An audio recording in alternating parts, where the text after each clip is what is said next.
Good afternoon, Bears fans. It has been a busy morning already. The Bears have made a couple small moves. If you missed my video, they re-signed defensive end core special teams player Daniel Hardy last night. 2 years, $5 million deal. And then they re-signed DeMarco Jackson this morning, the linebacker who did a lot for the Bears last year when he was filling in for Tremaine Edmonds. And the first, JD coming through hot right away. Right away. Real quick, the Levante. I don't know why YouTube does the name changing thing. I don't understand that. We have no control over it over here, obviously. It's something on YouTube's side. DeMarco Jackson back on a 2-year, $7.5 million deal. And the first big news of free agency is another player re-signing. Alec Pierce got absolutely paid. Big money for Alec Pierce. I believe it was 4-year. Let me pull up the numbers. It was either 104 or 114. Well over $25 million a year. Let's see. Alec Pierce is getting 4 years, $116 million, $29 million per year. Wow. Alec Pierce to me is a number 2 receiver. I don't think he's a number 1. I think he's a number 2 guy. To me, Pierce is a guy who can stretch the field. I liked him at University of Cincinnati, but man, that's too much money. That honestly tells me if you're the Bears and you want to be smart, trading DJ Moore for a second rounder is smart, and you might want to continue adding young wide receivers around Caleb Williams. You've seen that's something the Chiefs did in KC. They've always been a team that they're not really paying big money to wide receivers. They traded away Tyreek Hill. They drafted Rashee Rice. They drafted a couple of young guys. I don't see guaranteed. I don't think they've announced how much is guaranteed. The Raiders have agreed to a 3-year, $30 million deal with cornerback Eric Stokes. The former Green Bay Packer, Eric Stokes. So far, no more Bears news. We're waiting. I'm going to break down anything that happens. Well, actually, we have lost one player. Olamide Zaccheaus is signing with the Falcons. Seems like that might have been a guy that Ian Cunningham liked a lot. So Olamide Zaccheaus going to the Falcons. He's out of here in Chicago. What's up, everybody? We're going to try to manage expectations a little bit. I have seen a couple people saying Dre'Mont Jones to the Pats. I don't know if I saw that one yet, but let me pull it up. I'm believing him here. The Commanders are signing Treylon Burks to a 1-year deal. Let's see if we got anything else here. Ed Ingram re-signed. I haven't seen the Dre'Mont Jones one yet. I haven't seen it from Shefty or Rappaport or Jeremy Fowler or Tom Pelissero. I only follow the big trustworthy guys when it comes to free agent news. So far, oh, there it is. Ian Rappaport tweeted out 1 minute ago. Dre'Mont Jones, 3 years, $39.5 million. I like Dre'Mont Jones. He could play defensive end. He could play defensive tackle. I think that's a decent one. But he is, yeah, that's a decent deal. Just saw it from Rappaport, yeah. I hadn't seen it before that. What's my thoughts on Trent Williams? That's a good question as we try to get into the big what to expect today. Where should our expectations be? But with Trent Williams, I think he's a guy probably going to cost too much. Even if he gets let go by the 49ers, I don't think that's a guy that we're really going to be in on. I just don't see it. He could potentially make $25 or $30 million a year. Oh, I do follow Jordan Schultz. He actually follows me as well. I actually chat with Jordan occasionally in the DMs, but maybe I don't have his notifications turned on. Might have been a good catch there. Yeah, I'm gonna have to go to his page and turn the notifications on. I used to have a bunch of notifications on, and I at some point my notifications stopped working, so I had to turn them all off and then return them on to get them to work. I don't know how it went down, but yeah, I got Schultz. I got Schultz's notos on now. Good call out there, Q. The D2T from the Broncos. That's John Franklin Myers. When it comes to John Franklin Myers, the biggest question is how much money is he going to get paid? Last year, Milton Williams was a similar type player, and the Broncos gave him over $100 million. Um, I don't know if the Bears are going to be in the market for anybody that gets $100 million, and that's how you get yourself in trouble in free agency. We've seen a lot of people talking about the bad contracts we signed with Dio Odangbo and Grady Jarrett. Those two contracts combined weren't even $100 million. So trying to get in the market for a guy that's going to cost $100 million is tough for me. Um, yeah, I agree. I think Alec Pierce was overpaid. I also really like Michael Pittman Jr. for the Colts. They got Michael Pittman Jr. They have Josh Downs, a first round pick out of North Carolina a couple years ago. I like Josh Downs. I have the NFL free agency show on my TV. Let me know if the sound comes through for you guys or if anybody hears that. Um, we do not know if we get the comp picks yet. Now, see, the official league year starts Wednesday at 4 p.m. I'm expecting the comp picks to be announced before that. So by the time we get to Wednesday afternoon, we should know by then. As of right now, though, we still do not know. We don't have a final answer on the comp picks yet. Yeah, good point by Q here. We got to remember that overpaying in free agency almost never works out. Put my good luck charm on here. Bear down, Bears Nation. Comp picks coming Wednesday. Yeah, in free agency. Now, overpaying a guy, if you're re-signing a guy, that's you already know what you're getting. Part of the problem is when it comes to free agency, a lot of guys when they get let go, and their team that they had is walking away from them and letting them go in free agency, usually there's some kind of reason why they didn't re-sign this guy. And sometimes it's not a great reason. You got to realize there's a lot of GMs out there that they make questionable decisions. We've seen it with the Bears for a long time. Great question by Sells Transformation. Let's see. I'll get to that one in just a second. The Kelsey deal that was announced last night. I think it became official today, but that was actually announced last night. So that one was not a surprise. I actually expected Kelsey to be back for one more year. I doubt he plays next year, but I saw it coming for this year. With Kevin Byard, gotta wonder what's going on there. When we headed into this offseason, I believed Kevin Byard is a guy that we were going to make a priority to re-sign him. He's a guy who was the leader of this secondary. He was an all-pro.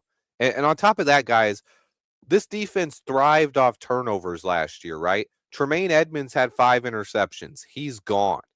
Nashawn Wright, who led the league in turnovers, he's gone. Kevin Byard is the one guy we got to bring back. We can't lose all of our turnover guys in one off season.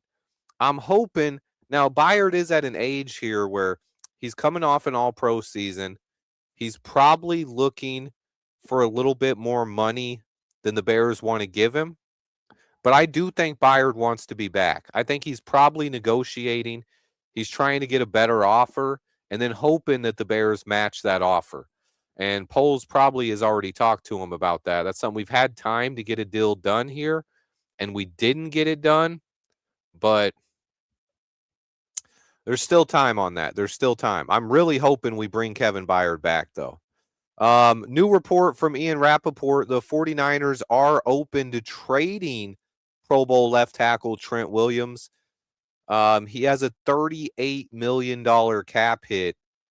I don't think the Bears will be in on that. I think he's a guy you got to move on, maybe try to get Taylor Decker. Let me see. Oh, now I think this guy's saying Byard is slow. Listen, Byard might be 33 years old. And a lot of people will say if you got a 33-year-old safety, he's going to be slow. You got to watch Kevin Byard's tape. He covers from sideline to sideline as fast as any safety I remember seeing in a Bears uniform. Now, a lot of that has to do with instincts and being confident on where he's going, but he is a guy who can cover as much ground as potentially any safety in the entire league. So I don't think you can call Byard slow, no matter what his age is. I think I think his instincts, his coverage ability, and his smarts allow him to be extremely fast. Yeah, Zacchaeus going back to Atlanta. No word on the details of that deal yet, but Zacchaeus is gone. Oh my goodness, this is a big one. The Chiefs. The Chiefs are signing Kenneth Walker. Oh man. I knew it, man. That's a big one. I'm wondering how much money he got. Oh man. Kenneth Walker to the Chiefs. That's a big move, guys. Man, that's going to take a lot of pressure off of Patrick Mahomes. Man, that's a good one. I'm a big fan of Kenneth Walker. It has been confirmed. It's Ian Rappaport and Jordan Schultz have both tweeted it out. Kenneth Walker to the Kansas City Chiefs. Byard is definitely not slow, man. I got to disagree with that one. We can agree to disagree, but I think Byard is fast enough. You know what I mean? His football speed is better than his time speed. Kenneth Walker to the Chiefs is dangerous. Yeah, they're obviously not going to draft Jeremiah Love now. The big question is Jeremiah Love going to go earlier than people have him? I see some people having him go all the way up to number 4 with the Titans, or is he going to fall outside of the top 10 now? There we go. Yeah, it's on NFL Network now too. Kenneth Walker agreeing to terms with the Kansas City Chiefs. That's a done deal, guys. That was a quick move by the Chiefs too there. I seen a lot of people talking about how the Broncos were going to be a team that made a splash at the running back position, but the Chiefs come right out of the bat, swinging for the fences, signing the Super Bowl MVP here. That's a big move. Big move by Kansas City. That's going to take pressure off of Patrick Mahomes. He's a really good player. Kenneth Walker is extremely patient, extremely explosive. He can catch the ball out of the backfield. He's like his running style reminds me a little bit of Le'Veon Bell, but I actually think he's a better running back than Bell was. I'm a big fan of Kenneth Walker. I would have loved to see him in Chicago. Obviously, I don't think we were in the position to really offer that kind of money for a running back. We'll see what he got when they announce the deal, but I'm thinking the Chiefs paid a lot for him. They keep reposting that he signed, but I haven't seen any comments on the money yet. If you guys see the details of the Kenneth Walker contract, let me know. Kenneth he's been banged up a little bit. I don't know if he's really missed a ton of time with injuries, but he has gotten banged up. And then this year he was splitting carries with Zach Charbonnet. I don't think I saw someone say that we're moving Gordon to free safety. Look, guys, Kyler Gordon is potentially the best nickelback in the NFL. You could always move him to safety in certain formations, and Dennis Allen has shown a tendency to do stuff like that. But moving him there full time, no. Kenneth started 11. He played 15 games as a rookie, 15 games his second year, 11 games in 2024. So he missed 6 games last year. Started all 17 this year, but he did split carries with Zach Charbonnet. How many Bears free agents have left? The only guy who's signed, I'll show you the graphic of the free agents we have. It's not letting me.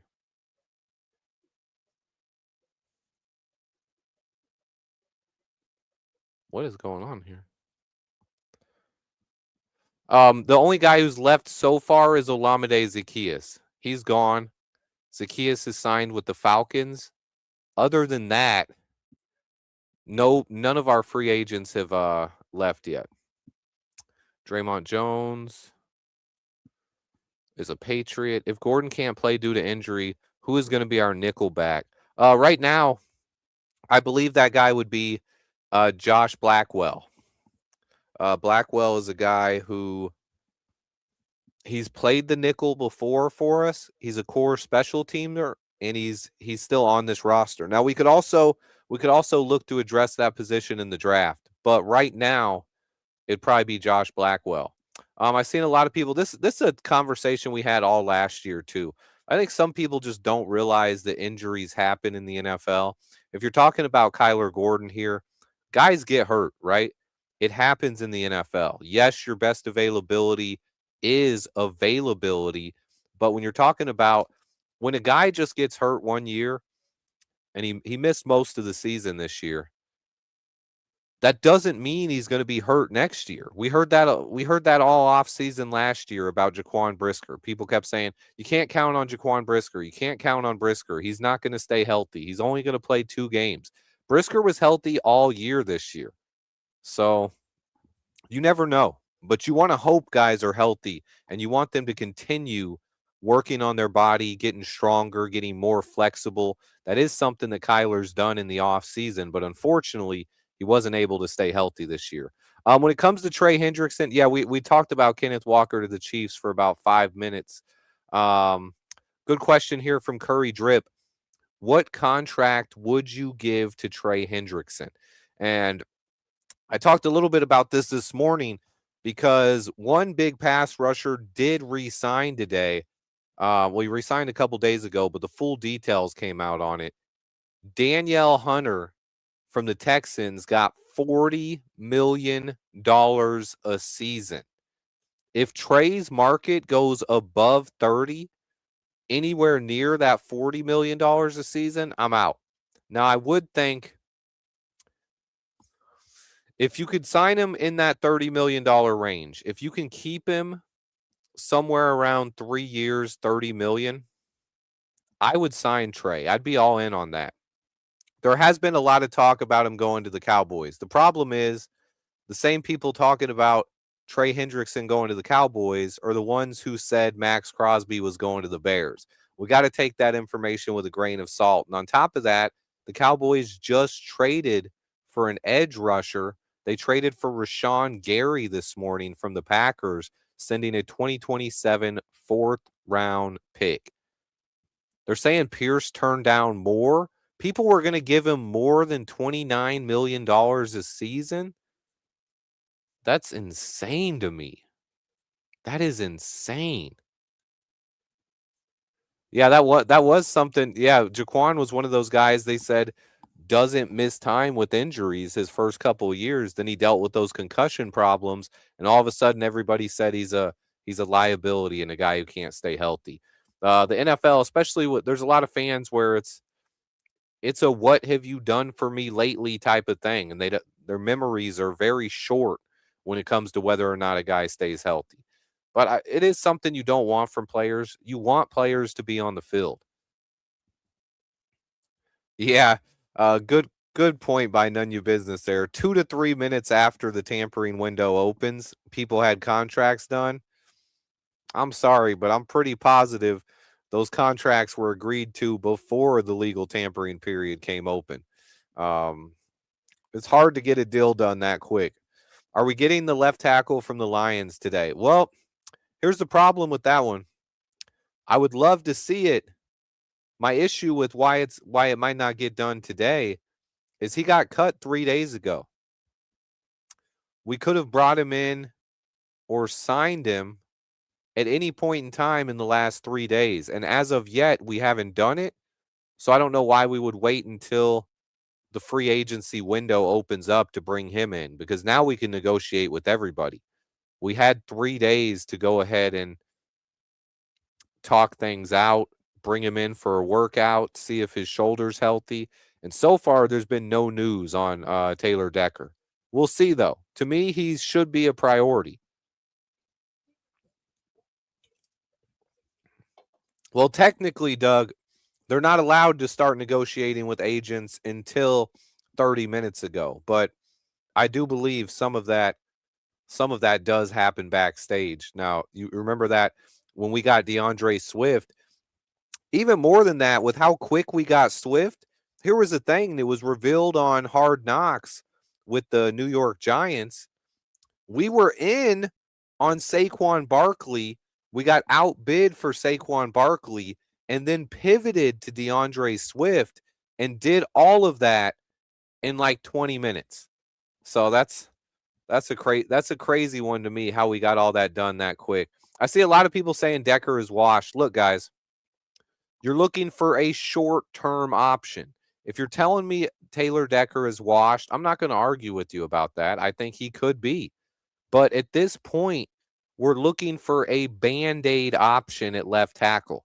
Someone who can just hold down the position until Ozzie Trapillo can return. So I think you're a veteran guy who would sign a short-term deal is exactly what we're looking for. And we still have Theo Benedict on the roster as well. I still think the Bucs are an option to take Sadiq, even if they bring back Cade Otton. I don't think that would take him out of the range there. Poles is also if Decker wants $20 million a year, especially at this age for a guy who's contemplating retirement, I don't think we do it. I think maybe we would try at that point to bring back Braxton Jones. And that's two guys who I've thought the Bears would be in on re-signing, would be Braxton Jones and Kevin Byard. No news on either one yet. Oh, you're saying he already did re-sign with the Bucs? I don't think Cade Otton prevents you from drafting anyone. Similar to how 3-year, $43 million deal for Kenneth Walker. It's just over $14 million a season. Not bad for Kenneth Walker. I do see a question here asking if we'd go after David Montgomery. Listen, David Montgomery just got traded. There's zero chance he's available. That's something that's not even worth discussing. The team just traded a player and 2 picks for for David Montgomery. There's zero chance they're getting rid of him. He is the starting running back for the Houston Texans this season. And that's pretty much it. Yeah, 3 years, $43 million for Kenneth Walker. Just over $14 million a season. Can be worth up to $15 million.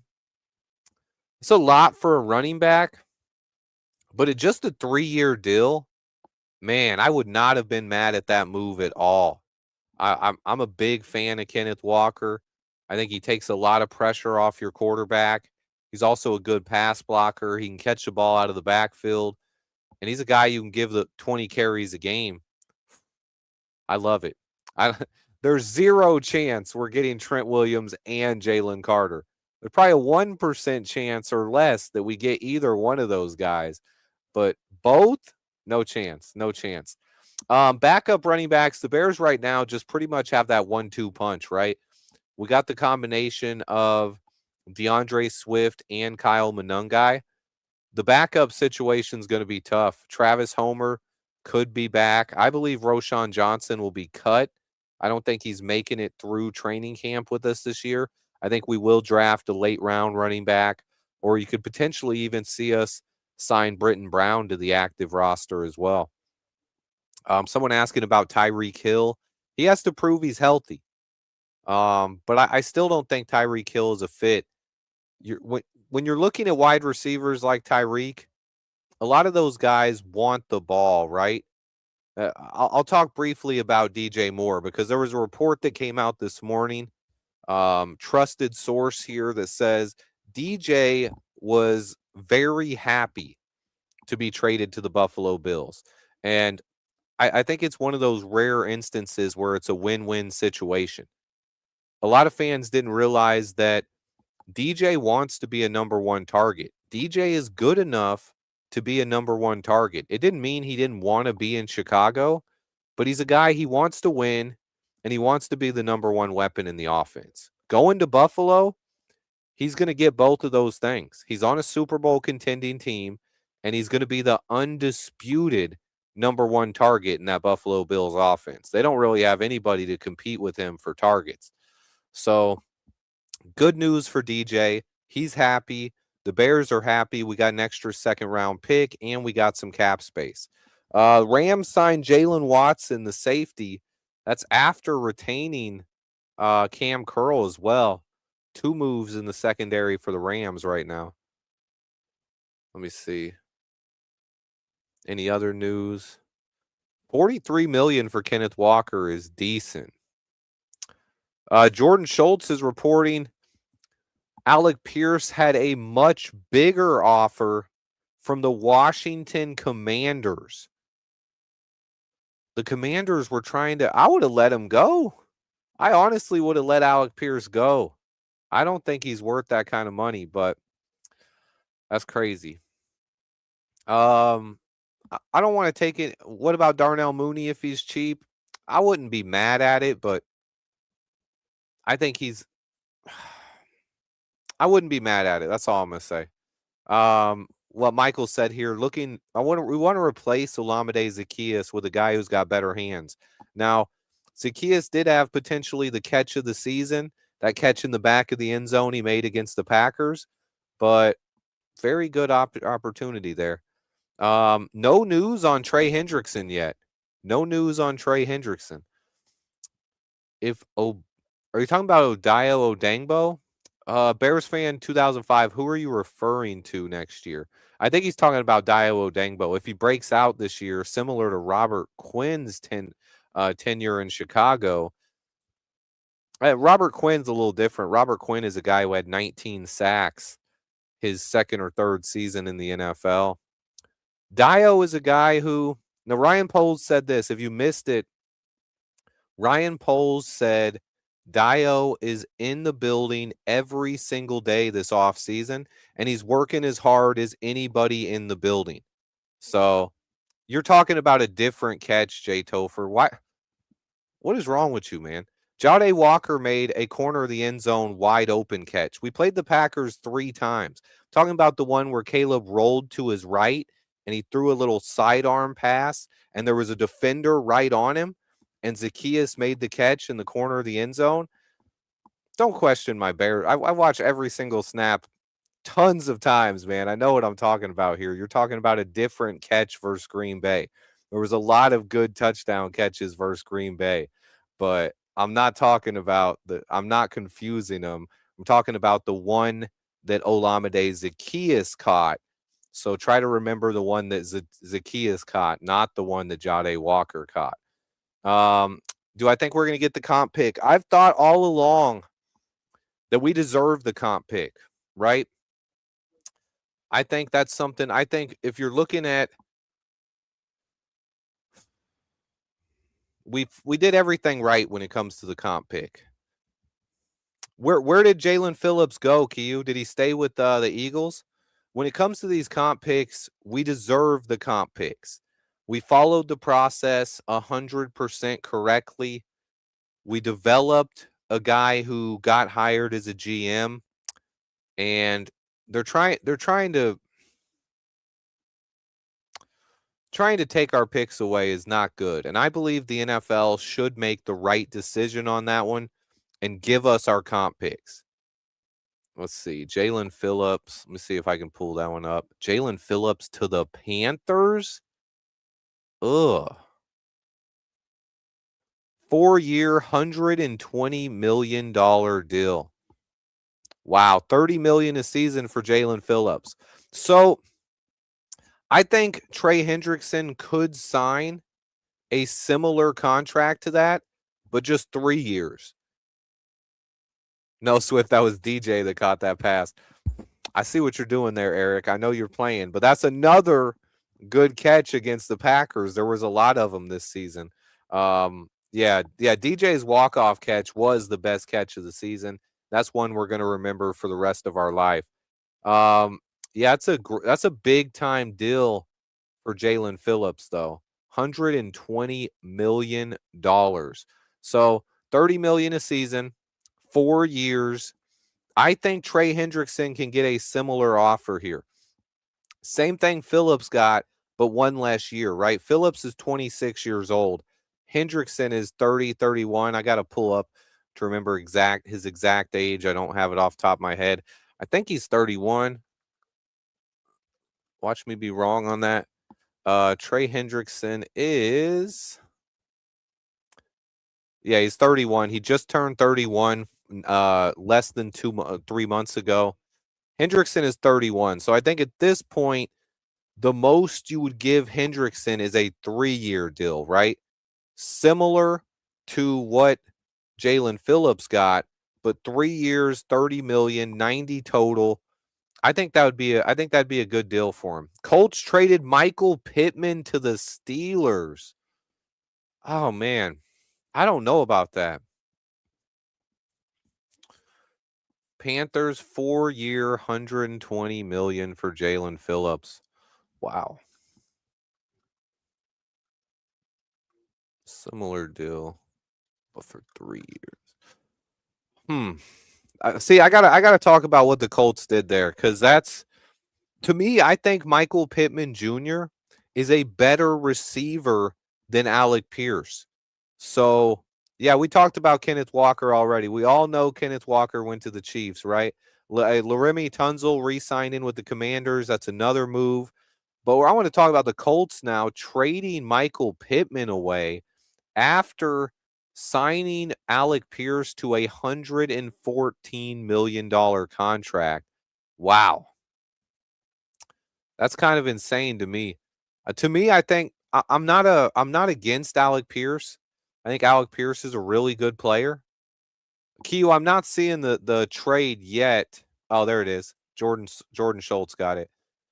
Yeah, Michael Pittman is going to the Steelers. That's tough. I do like Mike Evans going back to the Bucks. I think that's a smart move. I saw a lot of people. You can't believe the stuff I see on Twitter. This morning, that Dov Kleiman, the guy who posts the worst stuff you'll ever see on Twitter, somehow has nearly 400,000 followers, posted that the Bears are the favorite to get Mike Evans. I'm like, that is the biggest BS I've ever seen in my life. There was no chance we were ever going to sign Mike Evans. I don't think that's a good one. Yeah, I like Michael Pittman. I think depending on what the Colts got for Michael Pittman, I would have rather let Alec Pierce walk in free agency and take that comp pick and keep Michael Pittman. I think Pittman is a better player. So that's tough decision for me. I don't know if I can get behind that one. Laremy Tunsil money. Listen to this. For those wanting to sign a left tackle, Laremy Tunsil got 2 years, $60 million. That's $30 million a season. Whew. Yeah, that's tough. That's tough. Let me I'm gonna star some of these comments. I'll get to them in a few minutes. I see some good questions there in chat, guys. I'll get to those shortly, but I want to stay on topic a little bit. Yeah, that Steelers wide receiver room now. They have DK Metcalf, and now they got Michael Pittman Jr. with DK. I like that. And I agree with a lot of people are saying the same thing I am here. I think Michael Pittman is better than Alec Pierce. I don't see how you trade Pittman away and then overpay Alec Pierce. I'm not a fan of that one when it comes to the Colts. Guy Mario Williams says he lives in Indianapolis. Pittman's dog water. He's toast. He's burnt. He's done. Alec Pierce is a far better player. Hey, man, if that's what you want to go with, he might be a better deep threat than Michael Pittman Jr., but I think Pittman is a really solid X, a very solid red zone threat. And Pierce is a guy who, I don't know, to me, he's a number 2 wide receiver at best. But you could do the same thing. If you got Pittman as your number 2, Q said maybe more of a game changer. If you're talking about a guy who can be a deep threat. I do like Pierce is really good as a deep threat. He proved that in college, and but I don't like him in intermediate or short range routes. He doesn't really win off the line of scrimmage like that, and his contested catch rate, he kind of plays smaller than he is. Pierce is a bigger guy, but he kind of plays like a smaller deep threat than he does a big X receiver like Pittman. They're both good receivers. Not going to knock either one of them, but we'll see. Yeah, I agree with this. Ryan Poles is going to cook in this year's draft. That's something I can get behind. Hoping that this year is a defensive version of what he did last season, but it is a big year for the draft. We have that extra second round pick. Let me see. There's more breaking news coming on the TV. Let's see if it's something new or something we already talked about. They're announcing Jalen Phillips. We already talked about that one. If you guys missed that, Jalen Phillips went to the Carolina Panthers. Maybe I should make a little free agent moves so far.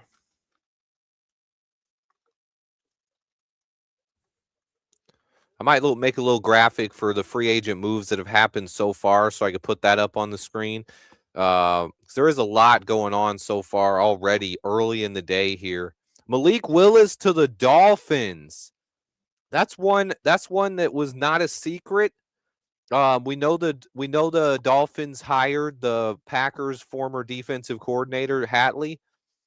He's a guy who they've been rumored and linked to him since Willis was headed towards free agency. So that's one that wasn't really a secret around the NFL, but it's another pretty big move. I'm wondering how much they paid him because he was another guy who was probably going to get overpaid. He was an early pick a couple years ago. That's a tough one, man. All right, let me see. Let's recap the moves so far, guys. Jalen Phillips to Panthers, 4 years. I'm going to recap some of the moves that have happened so far and put up a little graphic here so that we can we don't have to keep covering the same moves. Alec Pierce stays with the Jets or stays with the Colts. Stays with Colts. 4 years, 116 mil. That's crazy. 130 or 100. Was it 130 or 120 for Jalen Phillips? He got 120, 30 million a year. Big move for Jalen Phillips. Dre'Mont Jones went to the Patriots. Go ahead and recap some of these moves. Yeah, the Packers had no chance of re-signing Malik Willis for what he was going to get. They just had no chance. He was obviously going to get a ton of money. Is that the Malik Willis deal? Yeah, it is. 3 years, 67.5. Wow, okay. Malik Willis to Dolphins. 3 years, 67.5 with 45 million guaranteed. That's a lot of money for Malik Willis. That's a lot of money. Let's see. Trying to see some other moves. Kenneth Walker to the Chiefs, obviously. That was another big one.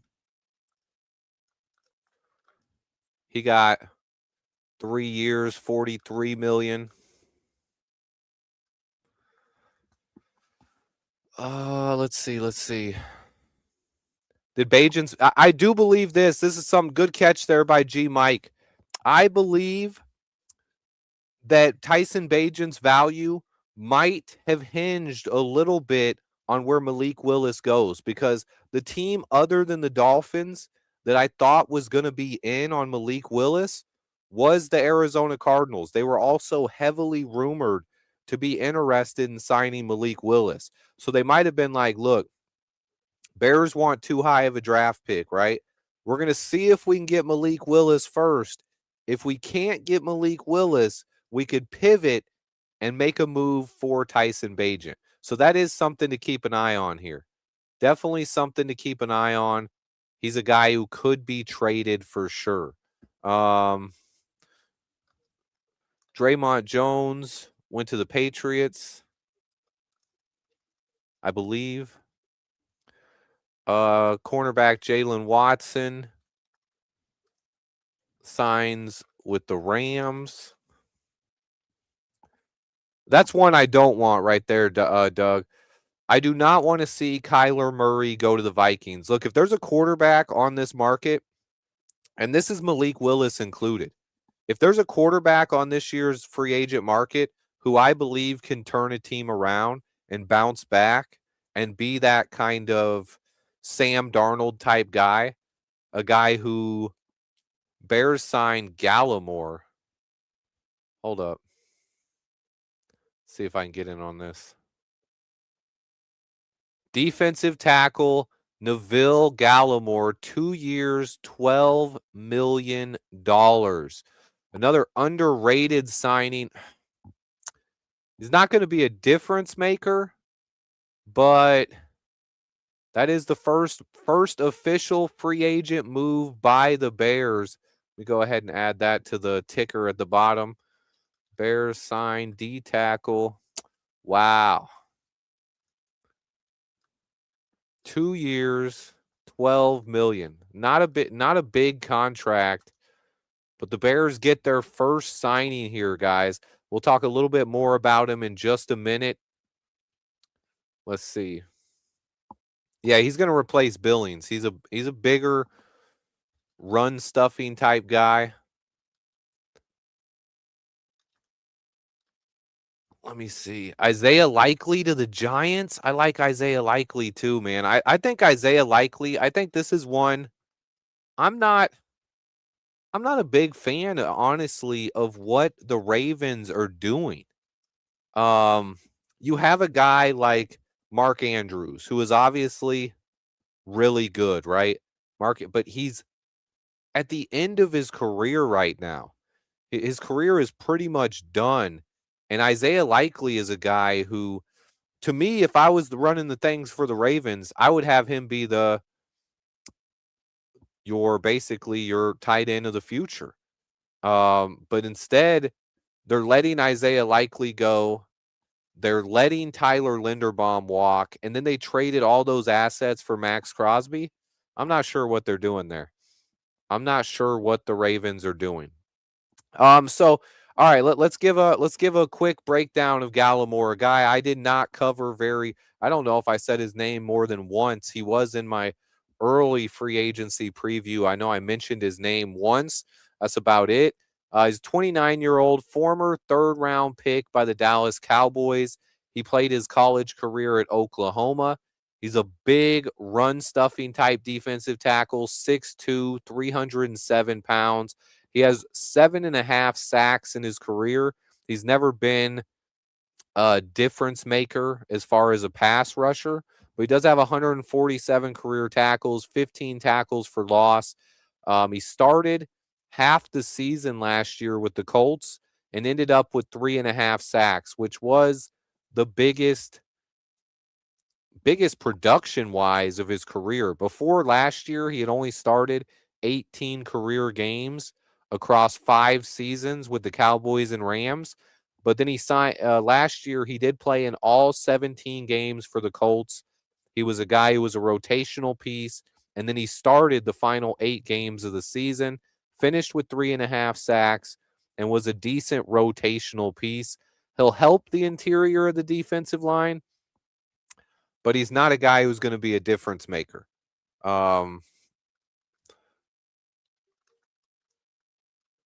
Defensive tackle. We'll put that on the list. I'm working on a new graphic really quick to catch you guys up on all of the moves that have happened so far. There's been a lot of moves around the NFL. Let me see if we got any other ones. Malik Willis went to the Dolphins. A lot of moves have happened already. Isaiah Likely to the Giants. Yeah, the Bears official website, they usually aren't going to get that out for a long time. Kiyu said his nickname in college was the Bulldozer. I can't confirm or deny that. I do remember him coming out of Oklahoma, but I didn't I didn't pay enough attention to him to know whether or not he was John Simpson's going. Oh, wait. Oh my goodness. Jets are giving Joseph Osai $36 million a season. Wow. He was decent with the Bengals. That's crazy though. 3 years, $36 million. That's $12 million a season for a situational pass rusher. This year's pass rushing class is getting paid. Getting paid. Yeah, we expect the Bears to do here is to continue adding talent on the roster. Is there going to be a splash move? Not 100% sure about that. But I do think there's going to be a better signing than what we've seen so far. He called him a Chris Williams upgrade. That's probably right about what he is. He is good against the run, and he showed a little bit of. You got 3.5 sacks last year, which is okay. You got to give if a guy's primary job is to stop the run and he can get 3.5 to 5 sacks, that's not bad. First signing by the Chicago Bears, though. But he is our first official signing of free agency. Neville Gallimore, not a big name, but a guy who is going to help on that defensive line. We need more bodies. It does not prevent us from drafting a defensive tackle with the first pick. It probably puts us out of the John Franklin Myers running. But I got to say, this is what I'll say about John Franklin Myers, guys. I think he's getting over $100 million a season. The defensive tackle market is crazy. So getting a value deal like that could help us out. Whereas a lot of guys, when you look at the defensive tackle last year, the biggest guy was Milton Williams, right? And Milton Williams is not a star. He's a decent piece on your defensive line who could be a really good player. He got $100 million plus from the Patriots. So to me, when you're looking at that defensive tackle room, you pay a lot in free agency. You pay a lot of money. So I could understand why the Bears are trying to get a value deal there done. Now, I would have liked a guy like Deshaun, not $100 million a season. He got a 4-year deal, $100 million. Someone's asking about Christian Wilkins. We don't know what's going on with Christian Wilkins. The problem here, he was a free agent all season, and nobody signed him. He had some kind of weird incident that happened in the Raiders locker room. They cut him. No one ever showed interest. So we don't know what's going on with Christian Wilkins, but it seems like NFL teams do not want him. Another signing for the Jets. They're signing pass rusher Kingsley Ingabare from the Packers. 1 year, $15 million. Jalen Watson's contract is 3 years, $51 with the Rams. We got Dre'Mont Jones with the Patriots as well. Let me see if I can get Dre'Mont's contract. He's the only guy I don't have the contract for. 3 year, $39.5. Even he got paid. A lot of guys getting paid early in free agency, guys. Some big moves already. We're still waiting for a splash move from the Bears.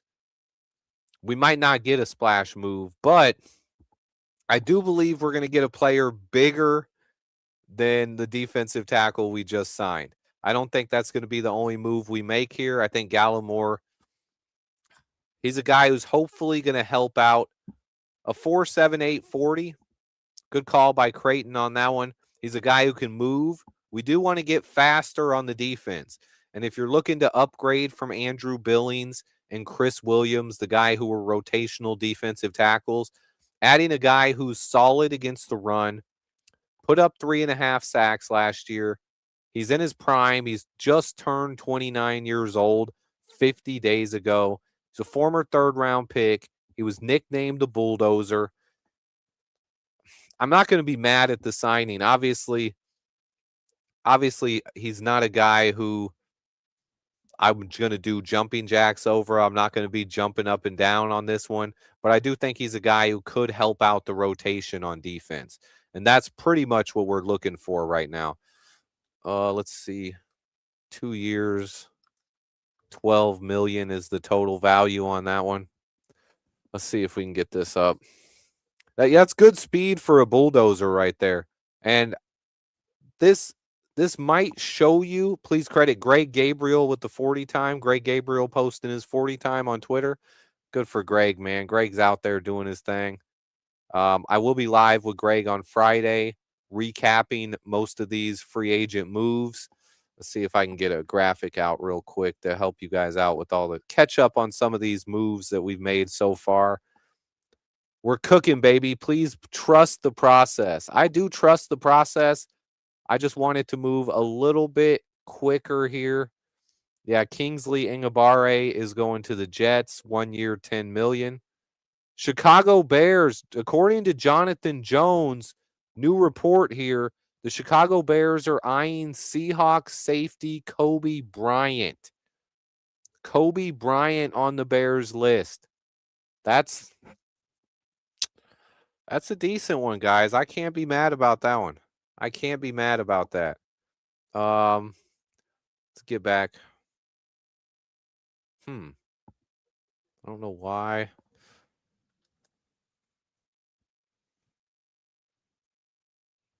It will not let me.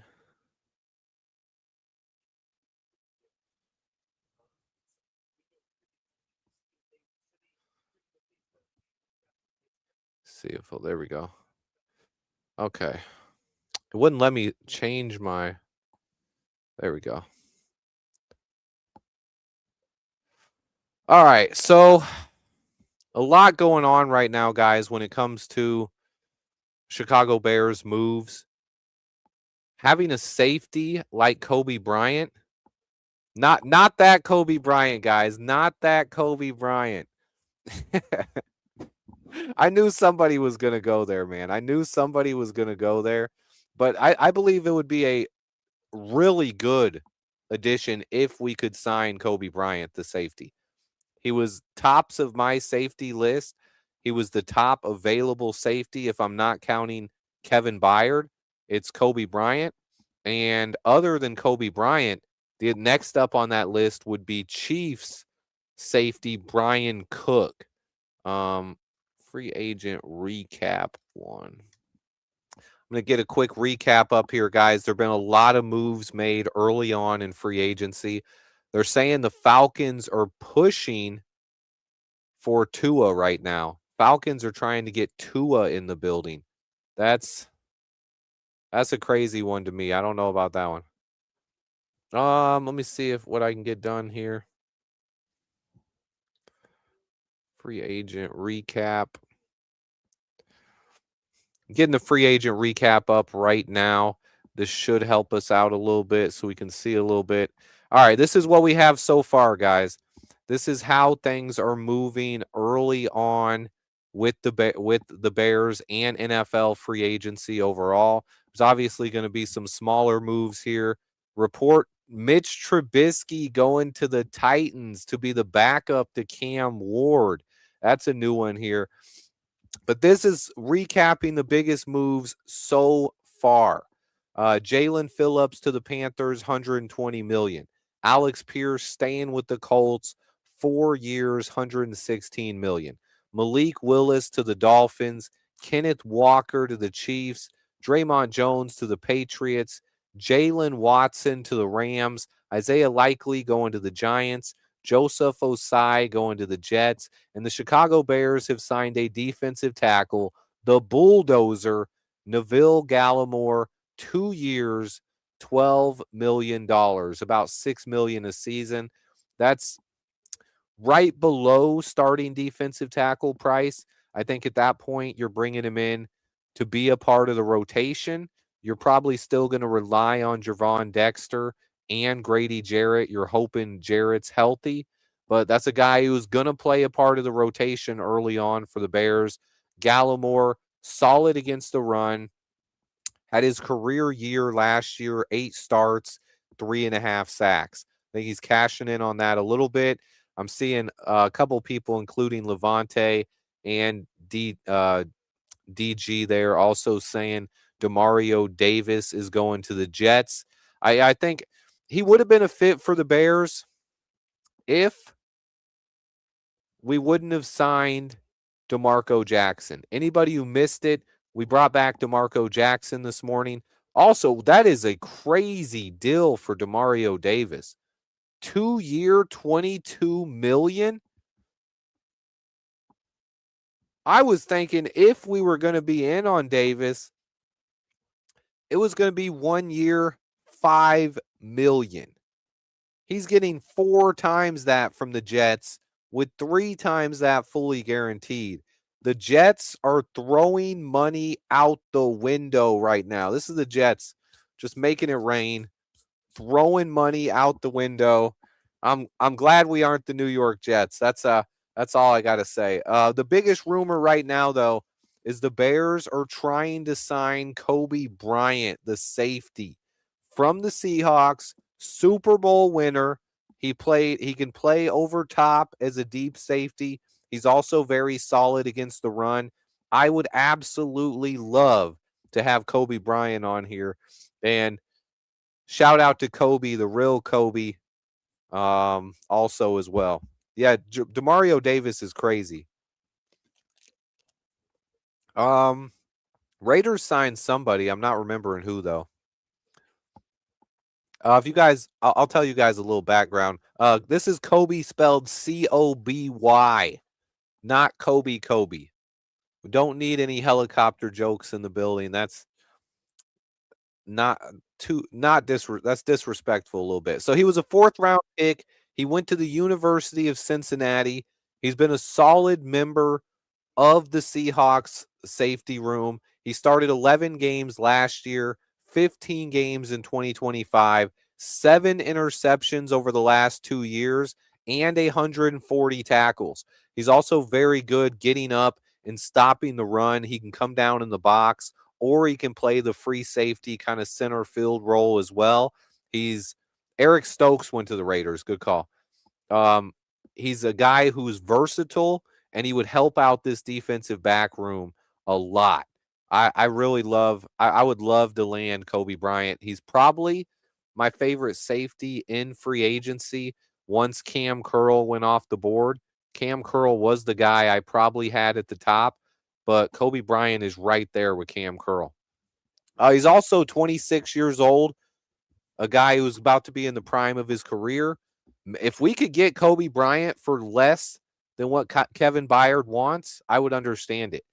I also would be a big fan of signing Kobe Bryant to go with Kevin Byard.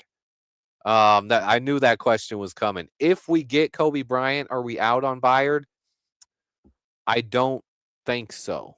Not 100%, but that could be the case there, that where it's one or the other. I don't know if I see us signing 2 safeties in free agency, but I wouldn't rule that out completely, because I just think it's something the Bears need to address. We have to fill up that safety room. If we can bring back Byard and sign a guy like Kobe Bryant, that would set us up to where we don't need to necessarily draft a safety, but you can add one late. I want Kevin Byard back, though. I would love to see Kevin Byard back in a Bears uniform, and I would love for us to sign Kobe Bryant as well. I think he'd be a perfect fit here. But a lot of moves happening already, guys. Yeah, Bryant can play up in the box. He's versatile. I think he can do either role. But he's a guy who right now, I think he's probably best playing deeper safety, right? Playing that free safety role, and then you get a strong safety to pair with them. But if you have Kevin Byard here, I think you could move both guys around and they wouldn't know what's going on. Lieutenant Traveler, good for you. I have the recap of what has been going down. The graphic is on the screen. Those are all the biggest signings we've had so far. And yeah, I'm with Q. This is probably the most movement I've seen in the first hour of free agency in a long time. Teams are really getting rolling. Now, the one big rumor that's being reported out there, it was first reported by Jonathan Jones. I got to say this. Jonathan Jones is a CBS insider, and he does get a lot of stuff right. But he's also the guy who said the Bears will not be getting comp picks this year.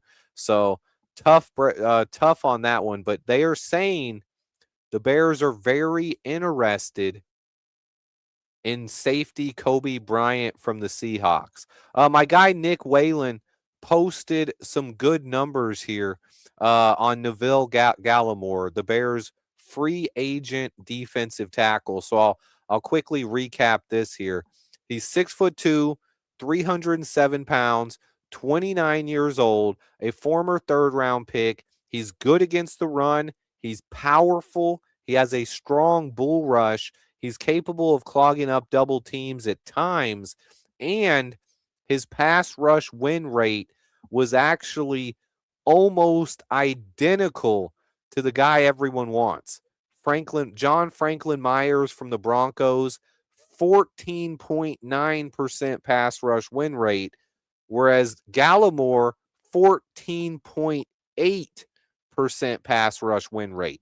Both better than Jalen Carter, better than Gervon Dexter when it comes to pass rush win rate. So he's a guy who's probably going to come in here and replace Andrew Billings, maybe Chris Williams, but he's going to be a rotational defensive line guy who had good pass rush win rate numbers last year, and you're hoping that he can come in and be a great piece of this defensive line. But he's just a piece. He played with the Indianapolis Colts last season. He's coming from Indianapolis. He was playing in Lou Anarumo's defense. Can you go over the safety market? There hasn't been a lot of movement on the safety market yet. I don't know if I've seen a safety sign yet. Let's see. Tyler Linderbaum hasn't signed. Trey Hendrickson hasn't signed. Let's see if I can get our update here. Alex Anzalone is signing with the Bucks. The Ravens punter is signing with the Giants. 3 years, $12 million, making him the highest paid punter in the NFL. The Bucks are signing Kenneth Gainwell, 2 years, $14 million. I don't see much movement on the safety market yet. This is probably a good thing. The Jets overpaid Demario Davis. A lot going on down here. Swifty, do you still think Caden McDonald is in the mix? Yeah, I do not think that signing a guy like Gallimore is going to stop us from drafting a defensive tackle. I don't think he's a guy like that where it's like, hey, now that we signed Gallimore, we can't address the position in free agency or in the draft. I do not believe it's going to prevent us from doing anything. We can still draft whoever we want. Are we going to draft a defensive tackle first or early in the draft? It's tough. Maybe, but I wouldn't guarantee anything yet. I don't think I do think he'd be a perfect fit, but I could see us going other direction as well. Depending on what we do at safety, what we do at left tackle, and what we do the rest of free agency is really going to help narrow that down, and then how that first round plays out. But I like Caden McDonald a lot. I think he's a very talented player. We could also go edge. We could also go safety. Yeah, I'm seeing that. Alex Anzalone is signing a deal. I wasn't a big fan of Anzalone. I know a lot of people like him. I think he's a dirty player. Anytime you remember those Lions games, he was one of those guys who I always felt like he made some dirty moves. He was a guy who would hit people late. He was a guy who I seen him in a lot of questionable plays over there by Anzalone. So I'm not mad that we didn't get him. I think Demario Davis got really overpaid. Demario Davis to the Jets. He signed 2 years, $22 million. That's a lot for Demario Davis. Let me see what Anzalone got again real quick. Giants getting Isaiah Likely, 3 years, 47 million? Oh, it's upside to 47. 3 years, 40 million, but it can go up to 47. Anzalone to the Bucks, 2 years, 17 million. I wouldn't pay that for him. I just saw that Q said he wanted him. He's gritty. Ben could keep him under control. I just don't like dirty players. And to me, he's one of those players that he plays dirty. I don't know if you can really coach that out of somebody, you know? 2-year deal for Alex Anzalone. I'm keeping my list updated here. But right now we'll have this one on the screen. Once we get some more big signings, I'll go ahead and update the graphic. So Likely getting no guaranteed money. Let me see. I didn't see that. Let me see.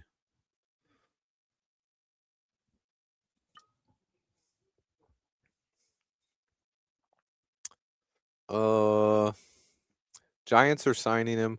3-year, $40 million contract with upside to $47.5 million. They're making him the 3rd highest paid tight end in the NFL. I don't see anything about his guaranteed money, though. That's a tough one. I saw someone here likes Dominique Orange. I like Dominique Orange out of Iowa State. Also really like his name. I think he'd be a fun player to add.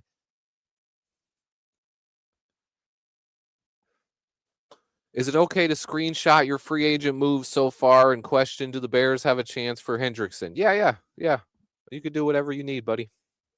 Yeah, I believe Anzalone takes a lot of cheap shots. Personally, I don't like that kind of player. I do think you need some dogs on your defense, some guys who get after it, but Anzalone to me wasn't that guy. To me, he's just dirty sometimes. That means you're not in favor of trading for Jalen Carter. Look, I like Jalen Carter. I think it was no secret that year. Yes, I did identify Darnell Wright as the player the Bears were going to draft. I was talking about Darnell Wright for 2 weeks before the draft. I loved his tape. I loved how he shut down Will Anderson, and I thought he would really improve our offensive line. But I will always say Jalen Carter is extremely talented. The problem is if the Eagles aren't re-signing him, what do they know that we don't?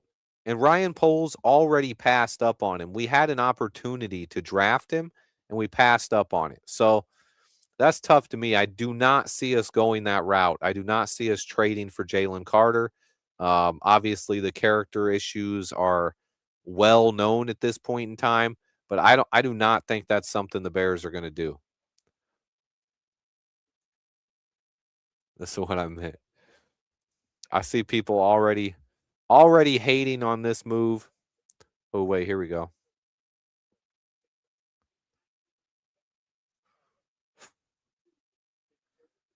There is a clip going around of Gallimore when he was with the Rams, bull rushing right past their interior offensive line and sacking Jalen Hurts for a safety. Gotta love seeing that, but I'm not going to get too excited about it. I think he's just a rotational guy who's going to help out our defensive line. But I've said all along, you guys remember, what did I say was our biggest need heading into this free agency? I've said defensive tackle. And I've also said it's not a strong class of defensive tackles. So taking a value contract here, I don't think it's a bad move. I get this understanding. The players we've signed from the Colts haven't worked out. Didn't you just say that our bulldozer was... Why do you guys put dumb things in my mouth? I've never said a single word close to that. No, Gallimore is not better than Jalen Carter. That's just pure stupidity. I don't know. Now, he has a guy who ran a 4.740, man. Amik Robinson going to the Commanders. I like that. I like getting him out of our division. Let me see. There was another question here I wanted to address. Oh, here it is. Why would the Seahawks let Kobe Bryant go? Seahawks are in some cap issues here, guys. They've paid their guy, the quarterback, Sam Darnold. They paid him big money. They just let Kenneth Walker go too. So Kenneth Walker gone, Kobe Bryant potentially leaving. He is the guy I'm waiting for breaking news. I'm hoping we could see something on Kobe Bryant coming to the Bears. I would love to see it. He's a big name. I think he would really help out our secondary as well. No news on that as of yet. Gallimore is, yeah, he's just basically a Billings replacement. I'm seeing multiple people saying Kobe Bryant signing with the Bears, though. There it is. From Tom Pelissero, baby. Chicago Bears signing Kobe Bryant per sources from Tom Pelissero, baby. Let's go. Let's go. I love that, guys. Whether or not that puts us out on Kevin Byard, that's remains to be seen at this point. Remains to be seen. I'm going to add that. Bears sign safety Kobe Bryant. Add that to the ticker at the bottom. I think people need to know that. I'll go ahead and work on a new graphic as well. Bears sign free safety Kobe Bryant. We'll wait to see the deal. If anyone sees the details on that deal, post them in the chat. We'll get that worked up as soon as we can. Yeah, you can start for the Bulls too. C-O-B-Y. Yeah, tell them how it's spelled there, Dobe. Kobe Bryant. I believe he's more of a free safety, but I do believe he's versatile enough where he can play either spot. I like Kobe Bryant a lot. I think he was top safety other than Cam Curl on the entire market. Cam Curl went ahead and got re-signed. I think he is. Look, I've always been a big Jaquan Brisker fan. I think this is a guy who could be better than Jaquan Brisker. This is one where he's a good player, guys. I love Kobe Bryant.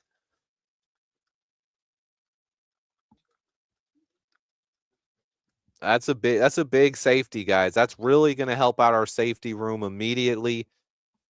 Ryan Poles is cooking. I want to see the price here. I'm hoping this is a splash move, man.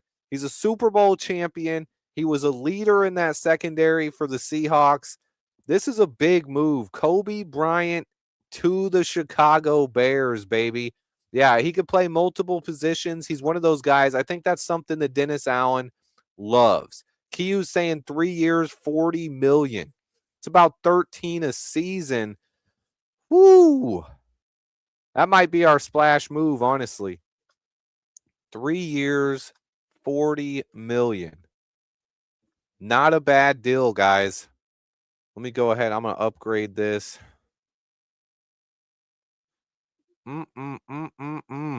Big move by the Chicago Bears, man. Yeah, Jordan Schultz just posted it. Just saw it, actually. Notifications. 3-year, $40 million. He has 7 interceptions over the last 2 years, starting 34 games with Seattle. He also forced 7 fumbles, guys. 7 interceptions and 7 forced fumbles. I love guys that can peanut punch. That's one thing I think all of us as Bears fans, we love the peanut punch. We love turnovers from our safeties. And this is a guy who gets turnovers in bunches. Not only the interceptions, but he's also out here getting forced fumbles. That's huge for me. Wait, who laughed at you for mentioning Kobe Bryant? I've liked Kobe Bryant, man. I think he was up there on my, where's my free agent rankings list? Hold on.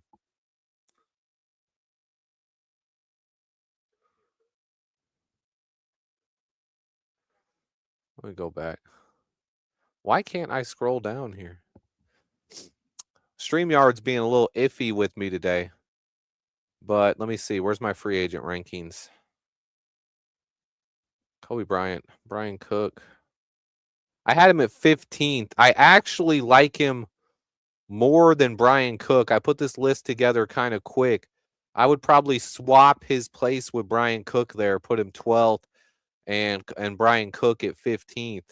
But he is a top player in this year's free agent class. I also believe we could, I've said it all along, guys. We could be as aggressive as we want here. It really comes down to, do we want to spend more money in free agency? How big do we want to go? But right now, I believe we can make some more moves. All we got to do is restructure a couple of contracts. And you can easily restructure a couple of contracts and bring a couple guys back. I do think this might mean Kevin Byard is gone, but not 100%. What if we could get Byard to come back on a cheaper deal? I'm updating my graphic here on the free agency recap because this is a big one. I think this is a big move. We got to get this one on the board. We have signed a big time safety, guys.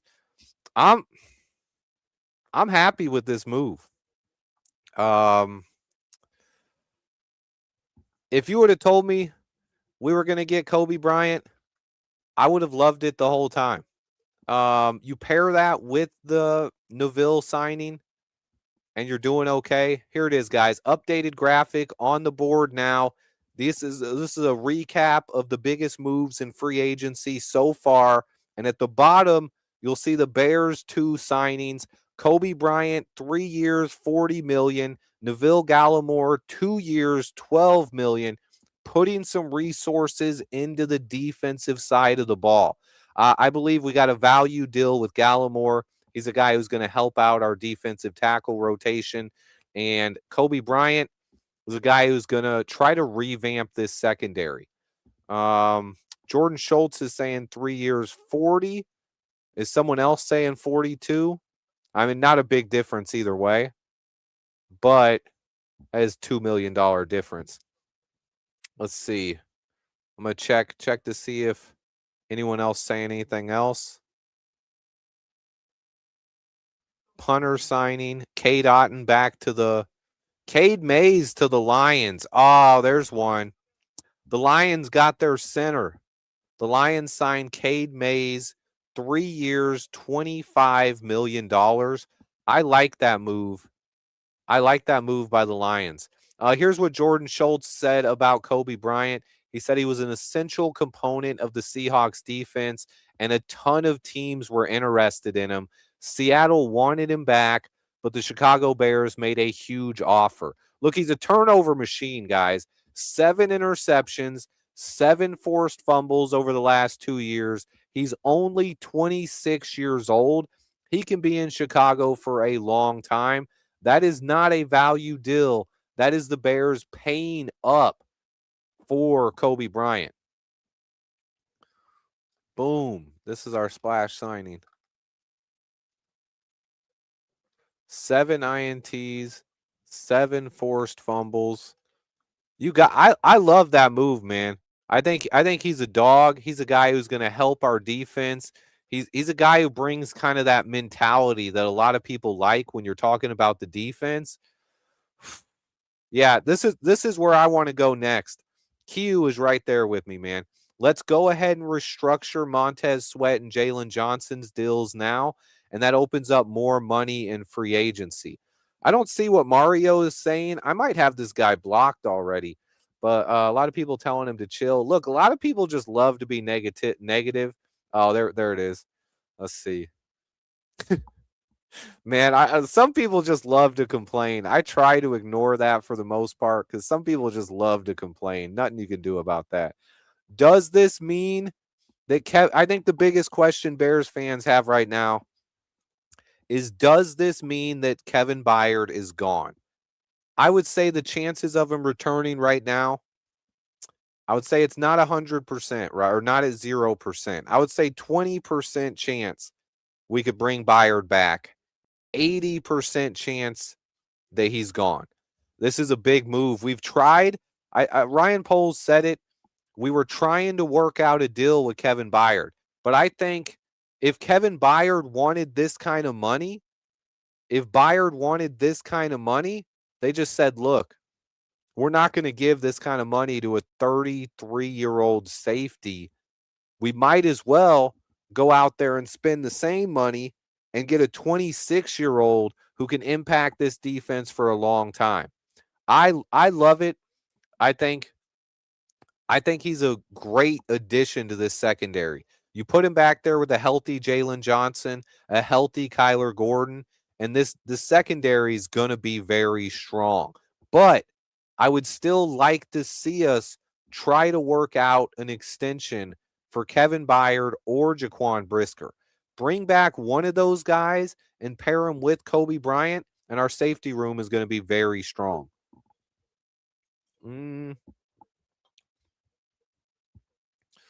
Yeah, I think, well, the people saying that, the people like jumping off the cliff already saying the season is over. Look, listen, guys. One of the biggest things that is going to be the Chicago Bears improving from 2025 to 2026 is guys being more familiar with the system. This was Ben Johnson's first year as head coach. This was Dennis Allen's first year in Chicago. We had a brand new offense and a brand new defense. Guys will get more comfortable in this system going into year 2. We have continuity, and we are allowing. These are guys, listen, Dennis Allen is signing off on this move. This is a guy Dennis Allen wanted for this defense. This is a guy Ryan Poles wanted for this defense. I believe it's smart moves right there. You're signing a safety who could be a difference maker, and you're signing a defensive tackle who's going to be a rotational piece. Yeah, I'm with you, Kiyu. I know what you were trying to say, my man. But yeah, you're refining everything. They're going to put together a full off season in the same system.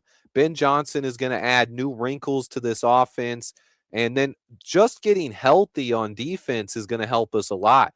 If you have Jalen Johnson and Kyler Gordon and they're both back and healthy, I think that'll help the defense a lot. That is something we just didn't have last year. Those guys were hurt all season long. We could go for a safety in the draft, though. I don't know if we're going for Leo Chenal. I think we might be good at linebacker, but we'll see. We could still re-sign another linebacker as well.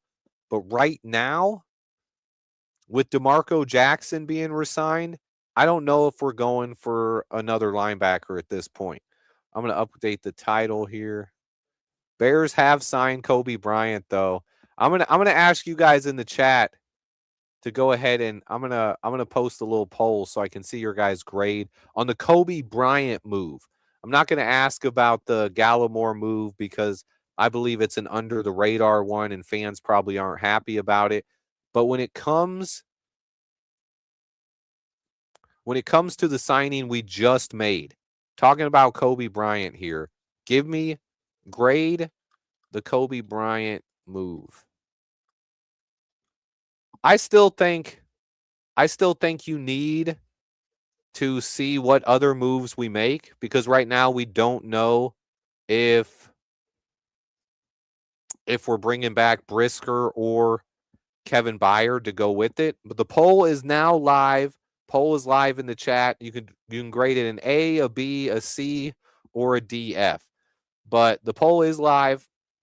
Let me know how you guys are feeling about that one. I think it's a really solid deal. I think that's a big splash move. I think Kobe Bryant is probably, he's on the same caliber as Kevin Byard. Obviously, he's not as smart or hasn't been around the NFL as long as Byard has. Byard is one of those guys who was able to bait quarterbacks, and Byard led the NFL in interceptions. Two guys in our secondary last year. We're up there and leading the league in turnovers. And that's going to be Nashawn Wright and Kevin Byard. So at this point, you're like, we need guys who can get turnovers, right? Especially if we're moving away from those players. And that is one thing Kobe Bryant does. He's very good in coverage. He's very good coming up and playing the run. He's a very solid tackler as well. And he gets turnovers. He gets interceptions. He can blitz and sack the quarterback. And he punches the football out. When I'm talking about what kind of guy I want on this secondary, I love players that can peanut punch. And that's something he can do. Anyone who grew up watching Charles Tillman, I think you're going to be a fan of the peanut punch. I think it's something that I honestly feel jealous when I see other teams doing the peanut punch because it was invented by a Chicago Bear, and I'm mad that everyone else in the NFL peanut punches now. I think he should be here. Oh, they're saying, did Trey Hendrickson really sign with the Cowboys? Is that true? Let me see if I can get that one pulled up. I haven't seen it yet. I haven't seen that one yet, but I do believe it could be possible. I think they're a team that's definitely going to be in the running for him. Early NFL free agency update. Bears. I might have to. No, not true. Thank you, Q. Thank you, Q. So we could potentially still be in for Trey Hendrickson as well. Obviously, I think at that point, if we're signing Trey Hendrickson, we're going to have to restructure some deals. But there's nothing stopping the Bears from restructuring deals. I honestly thought we would have got it done already to kind of circumvent and be ready for free agency to attack it right off the bat. But right now, we're not doing it. They did just show some highlights of Kobe Bryant on TV. Gotta love it, man. I'm a fan of that move. Let me see what's chat feeling so far on this. See how the polls cooking so far. Looks like 70% voting an A, 24% a B, 5% a C, and the lonely 1%, the loud minority, grading it a D or an F. I would like to hear, look, if you are the 1% of chat that is grading the Kobe Bryant move as a D or an F, can you tell me why in the chat? Can you tell me why you believe that move would be an F or a D? Do you think he's overpaid? Are you mad because it's not Brisker or Byard? I really can't understand. He's 26 years old. He can cover. He can tackle. He forces fumbles. He gets interceptions. And he was just a leader on the defense that won a Super Bowl. The Seahawks had the best defense in the NFL this year. And Kobe Bryant was a big part of that. Now, what they did this year, because they drafted Nick Amanawore at safety, remember? Amanawore played up in the box. This was Nick Amanawore playing in the box, playing blitzing. He was playing as a linebacker, basically. And Kobe Bryant was playing a lot of center field. He was playing deeper this year. And when they drafted Nick Amanawore, Kobe Bryant's skills in the back half of that secondary allowed Amanawore to come up and do some crazy stuff. It's spelled with a C. I have it on the screen. It's at the very bottom of the graphic over here to the right. Yes, we signed Kobe Bryant 3 years, $40 million.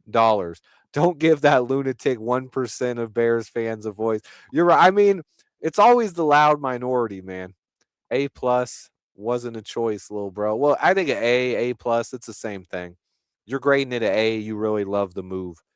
Someone said they guess they'd rather have Bryant at that price over Byard. I agree with that. I think if you're choosing between Kevin Byard, who was an All-Pro, Kobe Bryant, who was basically a Pro Bowl level player and a leader of a defense for a Super Bowl caliber defense, The difference is Byard is 33 years old. He's at the end of his career and he's going to fall off soon. Whereas Kobe Bryant is 26 years old. He's going to be entering the prime of his career. With Kobe Bryant, his best football is still to come, right?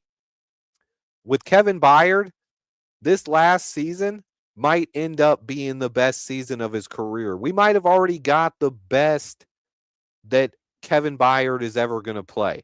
Could he have another season like that? Yes. Is he going to have 3 more seasons like that? Highly doubtful. You do not see 36-year-olds going out and having all pro seasons at safety. Now, I will say this. Look, I've said it all along when I was talking about what I expect the Bears to do this offseason. And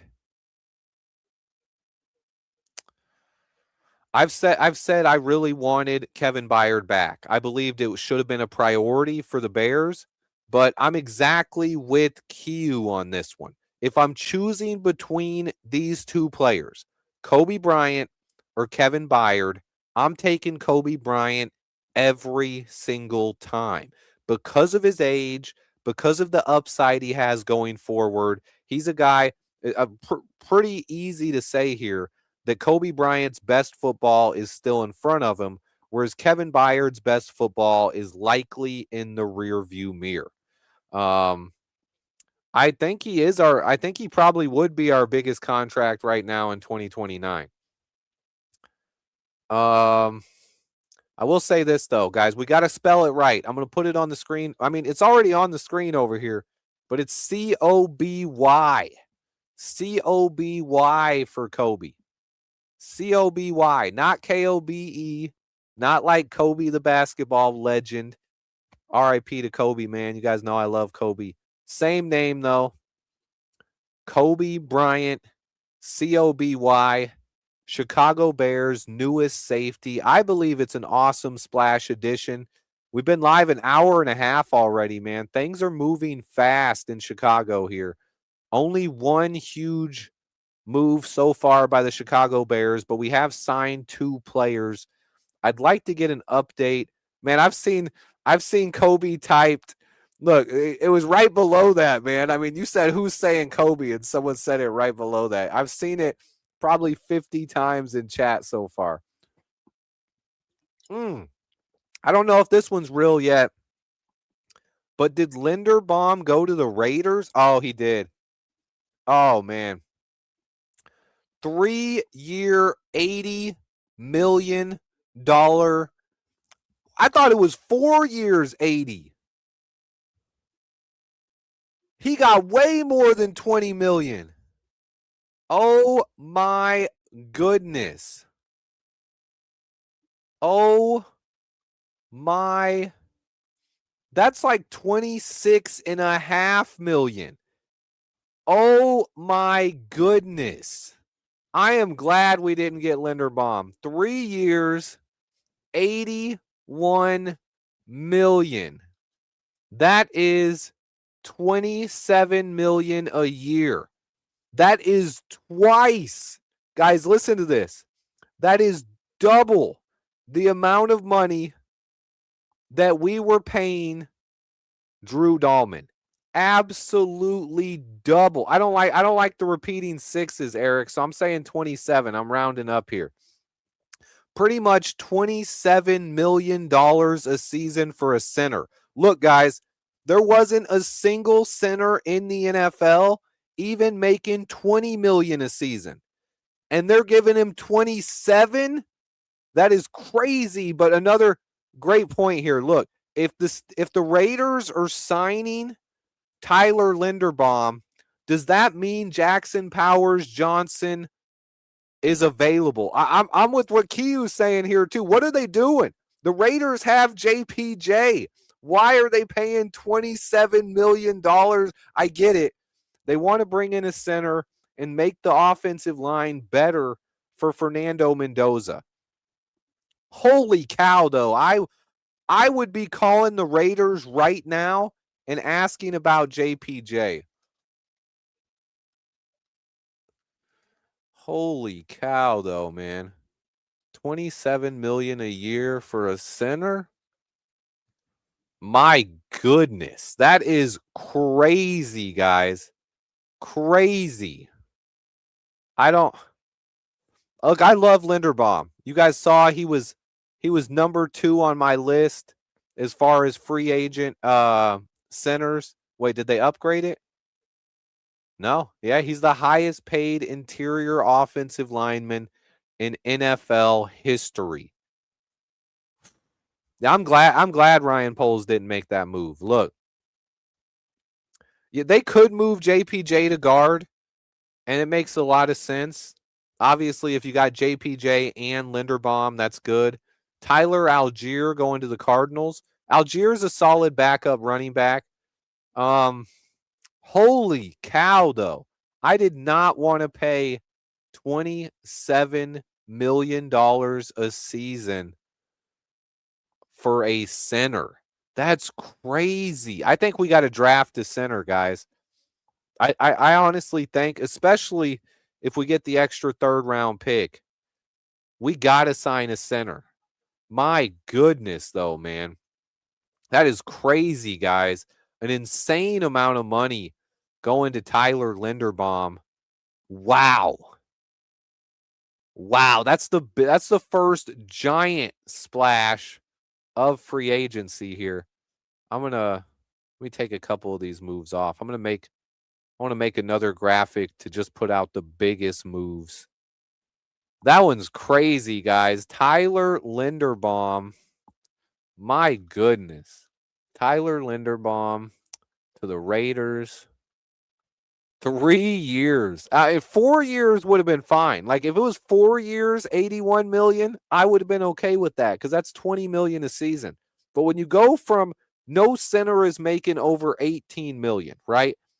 So if you give him 20 million a season, you're giving him 2 million a year more than any center in football. But you're changing the market. When you go from 18 million as the highest center and you go all the way up to 27 million for a center, yes, Linderbaum is good, but that is insane to me.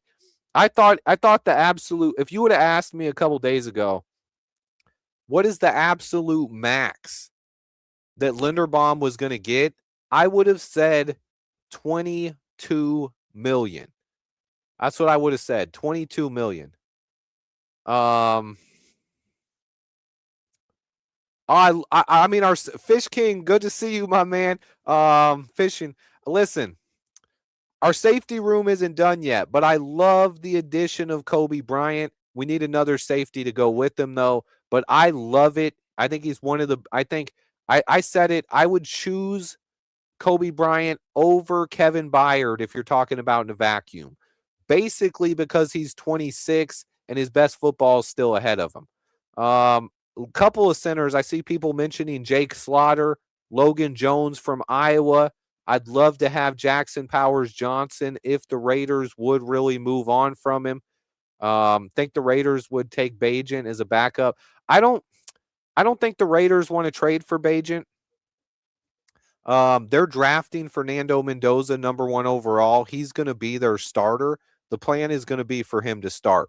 I don't see them making a move for a quarterback. I don't think it's a big deal for them. Let's see. Yeah, Kobe Bryant, COBY, man. Yeah, the Raiders do have a lot of picks. But right now, like Doug is saying, our safety room is pretty much Kobe Bryant, and that's it. Right now, I might be the starting strong safety for the Bears. I got to talk to my agent about it. Might have some concussion history. I don't know if I'm going to be ready to start. But right now, the Bears do not have a strong safety. I would say right now, after giving this kind of money to Kobe Bryant,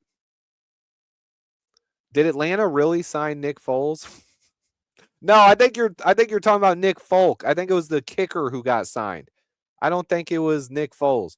Yeah, they've been playing Jackson Powers Johnson at guard though.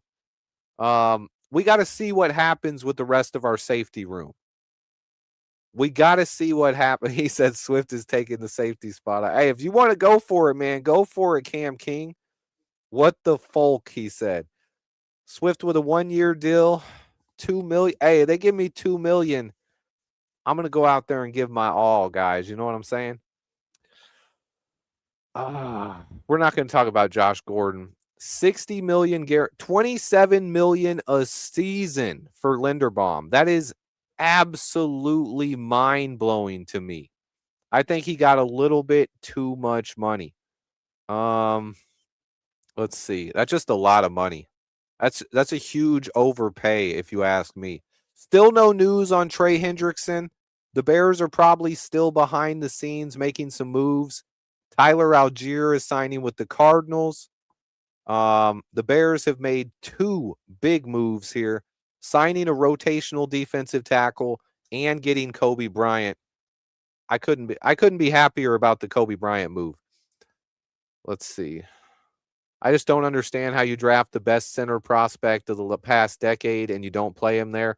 That's my point when it comes to Jackson Powers Johnson. I think unless there's something going on behind the scenes where he's struggling to make call-outs or something along the lines, I think Jackson Powers Johnson has the upside to be a top 5 center in the NFL. And I think he could be as good as Linderbaum or right below him if you invested the time in it. But now the Raiders signed 27. When they're paying $27 million for a center, that says that JPJ is either a guard or they could potentially look into moving on from him. So this is big news here, guys. I would definitely at least call the Raiders and ask about JPJ because he's such a talented prospect. I would have to do it. We've been live an hour and 42 minutes. I'm staying live, guys. I'm not going away yet. A lot still to cover, and I expect the Bears might make another move soon. This is big. Let me know more on your comments about the the Kobe Bryant signing, but I will be right back. Going to quickly take a restroom break, guys. I'll be back in 30 seconds to 1 minute. Don't go anywhere. I'm going to be breaking any more Bears news that comes. Quick sound diversion. Do I hear it? Can you guys hear that? Okay, I'll be right back. Don't go anywhere, guys.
Have some more breaking news.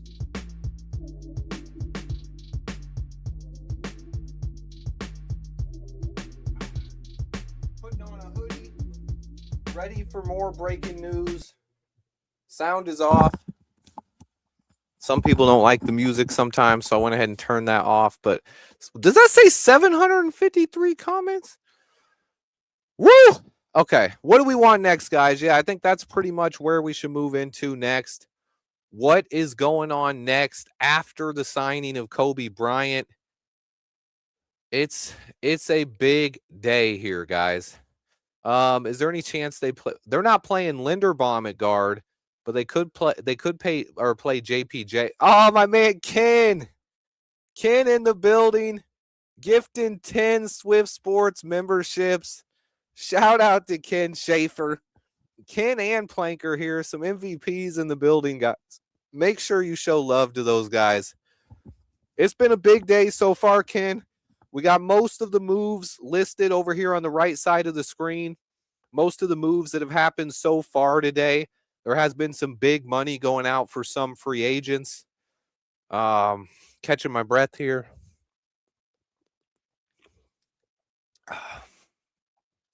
Good question by Cam King. Of course, you guys know I wash my hands like crazy. Saints signing Travis Etienne. That's a good deal, I think, because the Saints running back situation right now is kind of up in the air.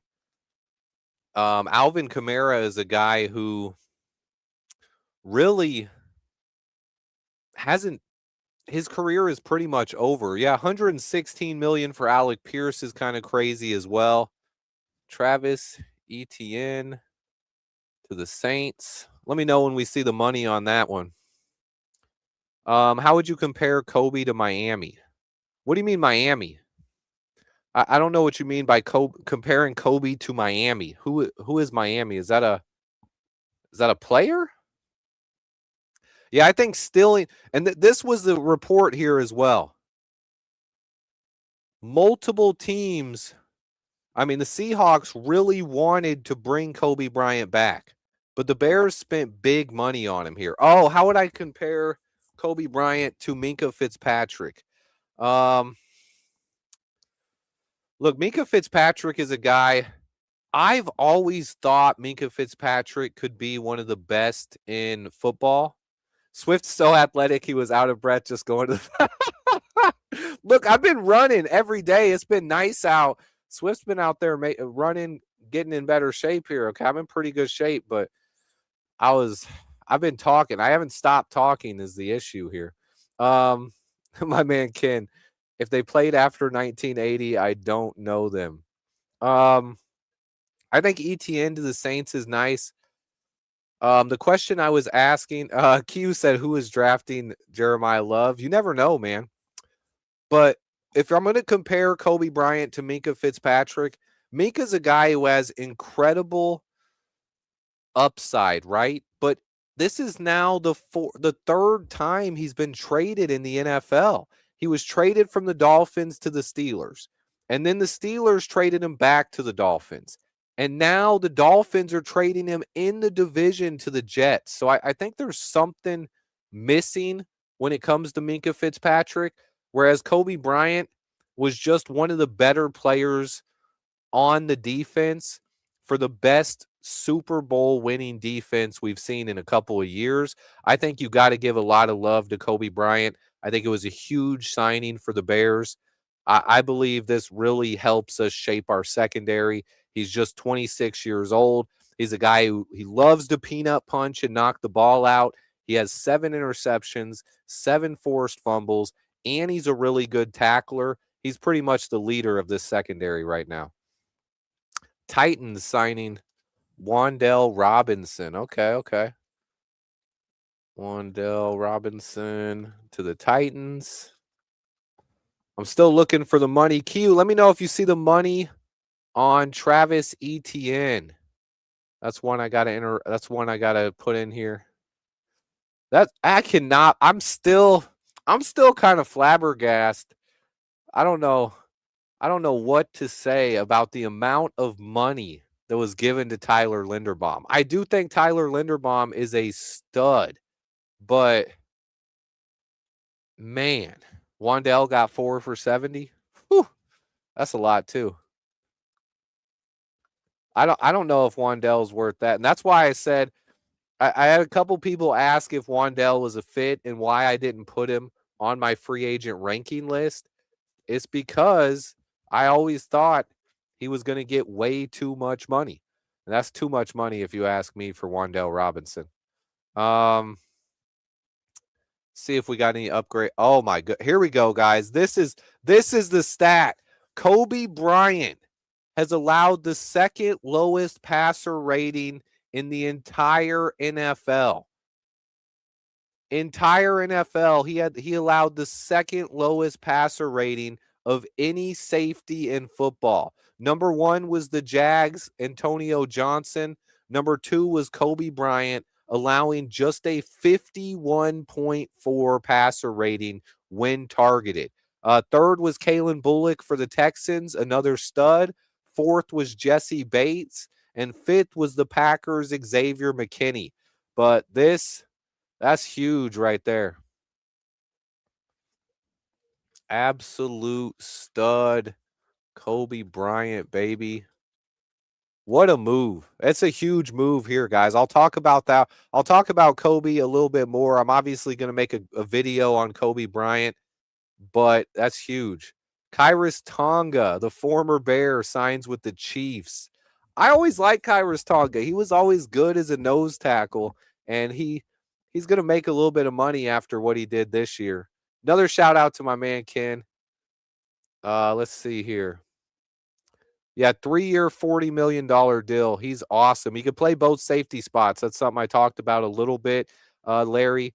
We don't know right now what that means for Kevin Byard, but and this is where it's good here. I think Kobe Bryant could play with either one of the safeties we had last year. That's how versatile he is. You could play him with Jaquan Brisker, where Brisker is up in the box, and just like he was last year, Kobe Bryant is so good at coverage and coming up and tackling. He's versatile enough to play either spot, right? So when you look at that, he could play with Brisker. He could also play with Kevin Byard because he can come up and stop the run as well. I believe that it doesn't prevent us from bringing back either safety, but we might be looking when you're talking about what kind of safety usually is cheaper or that you can find in the draft. We now have one of the best cover safeties in football, right? It's easier to find a safety who kind of plays like a linebacker and can come up and stop the run. So I think it's easier.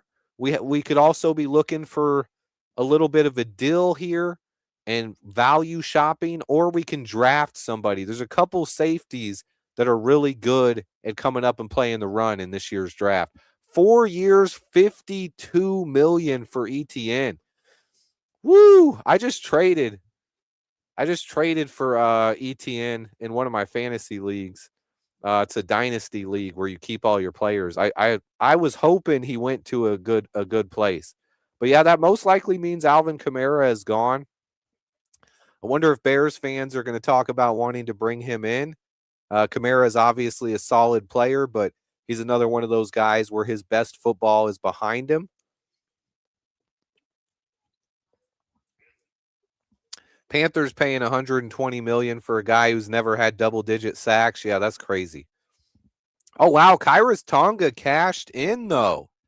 Tonga got 3 years, $21 million. The Chiefs are spending some money.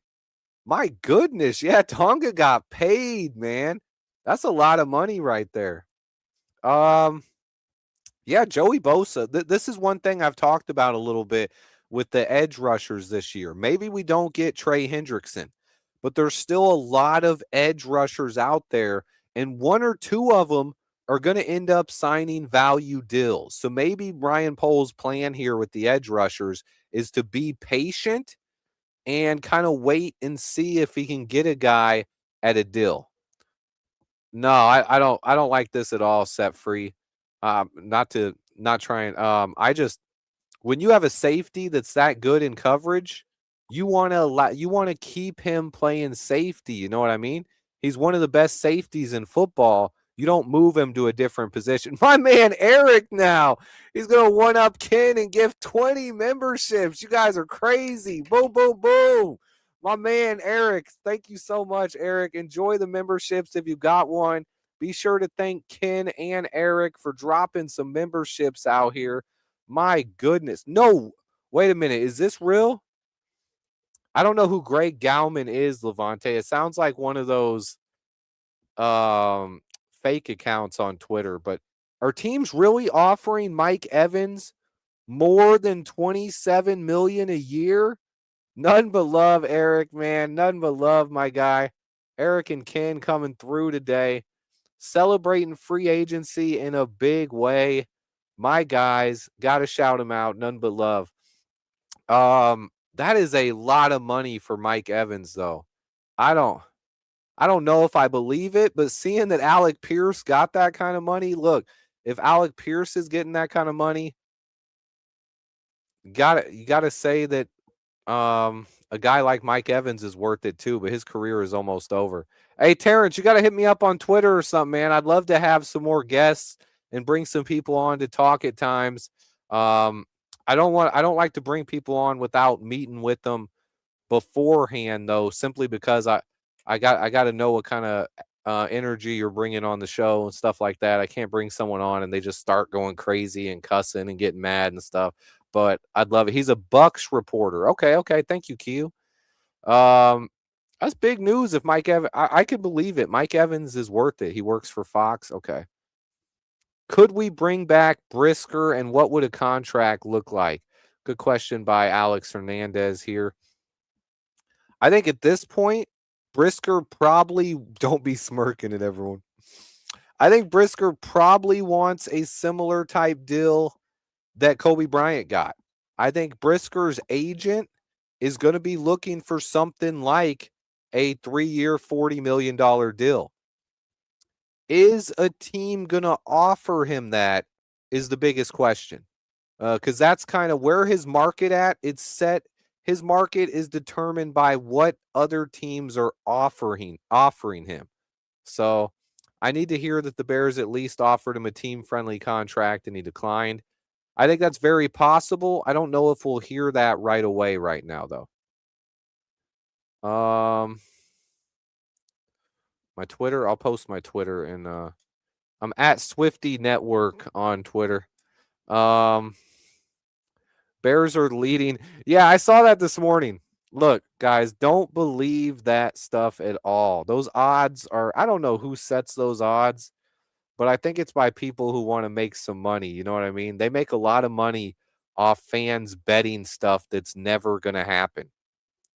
I heard they made hundreds of millions of dollars that people bet on Giannis, the NBA player. I don't know, you guys know Giannis Antetokounmpo is, but they made that much money, hundreds of millions of dollars off people betting that he was getting traded, and he never even got traded. But yeah, anyone who bets on Mike Evans going to the Bears, clearly just throwing money away at that point. They might as well give us the money instead of just throwing it away. You know what I mean? Bears defense is actually worse now than it was last year, and the O-line.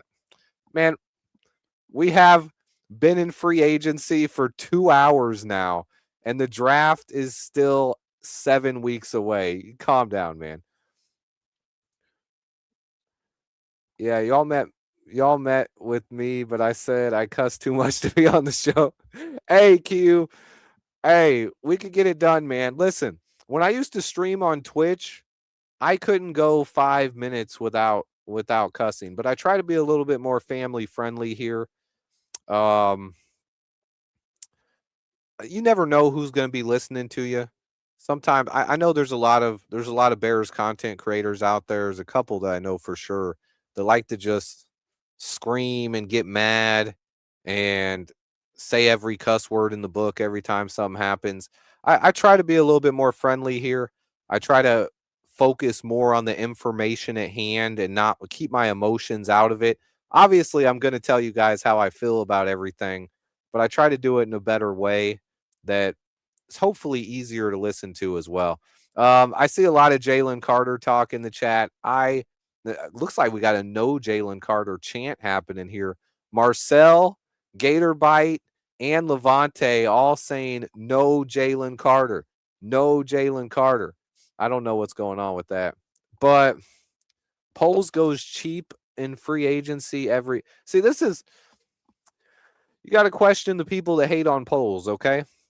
Because on one hand, they're going to get mad at how much money he spent last year on Dio Odangbo and Grady Jarrett. But then in the next sentence, they'll say he's cheap in free agency. Like, what?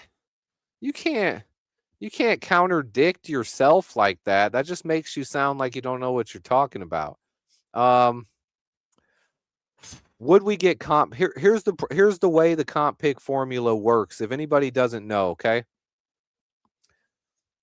It depends how much money the players we lose get, because the players we lose have to get more money than we spend in free agency, right? And right now you'll see the moves on the bottom of this graphic over here. We have spent $52 million so far, right? $40 million on Kobe Bryant, $12 million on Gallimore, and we're not done yet. So the way we would get a comp pick, we would have to, is the players that are leaving, which right now there's a lot of them, and it could definitely happen. You got Braxton Jones, who left tackles get paid. You got Nashawn Wright. You got Jaquan Brisker. You got Kevin Byard. If all of them, if they get a combined amount of money that is more than we spent in free agency, then we should get a comp pick next year.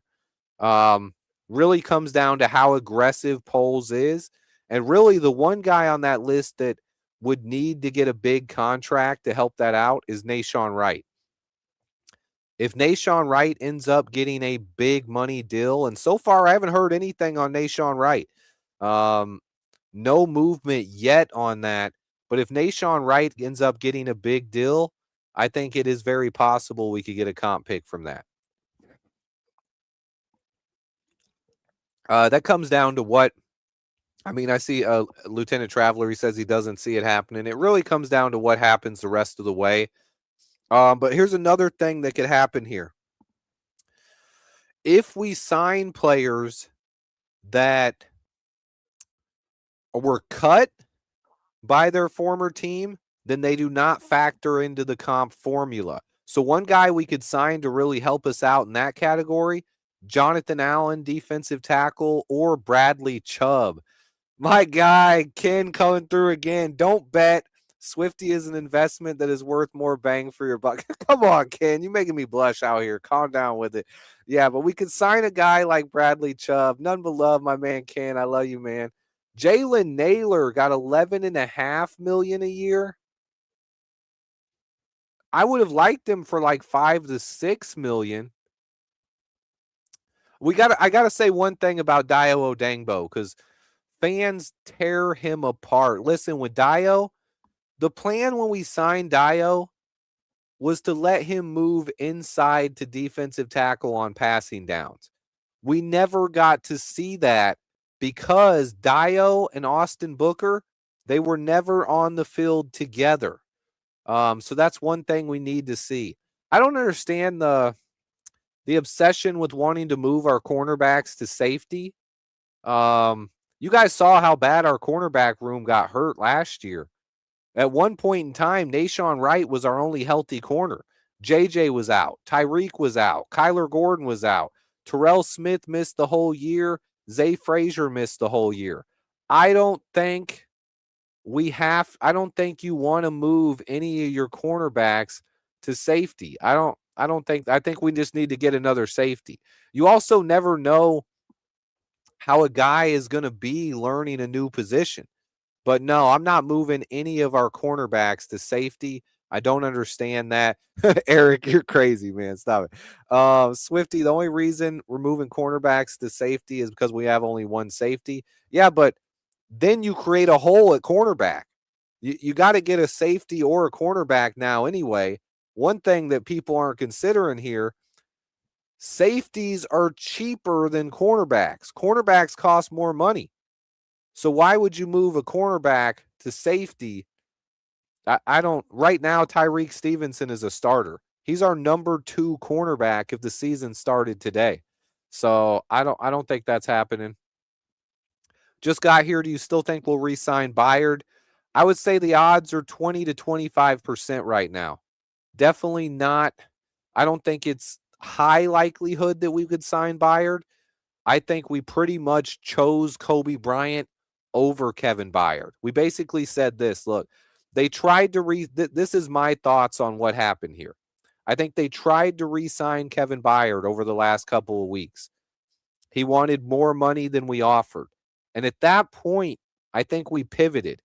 Ryan Poles and company said, look, if Byard wants that kind of money, we might as well go get a younger safety for a similar price. I'd like to see Kevin Byard come back. I'm not going to rule it out. But what you guys know, I like to give you what I believe is the truth. And I believe we were trying to re-sign Byard, and at some point they're like, look, Byard wants so much money, we might as well go out and get a 26-year-old safety who is a similar caliber as Byard, but his best football is still ahead of him. He's 26 years old. Kevin Byard is 33. To me, it's just simple there. I see someone saying, Gilbert's saying Nahshon Wright as a safety. Look, Nahshon Wright doesn't have the body to play safety. Listen, Ethan, I discussed this a little bit here, right?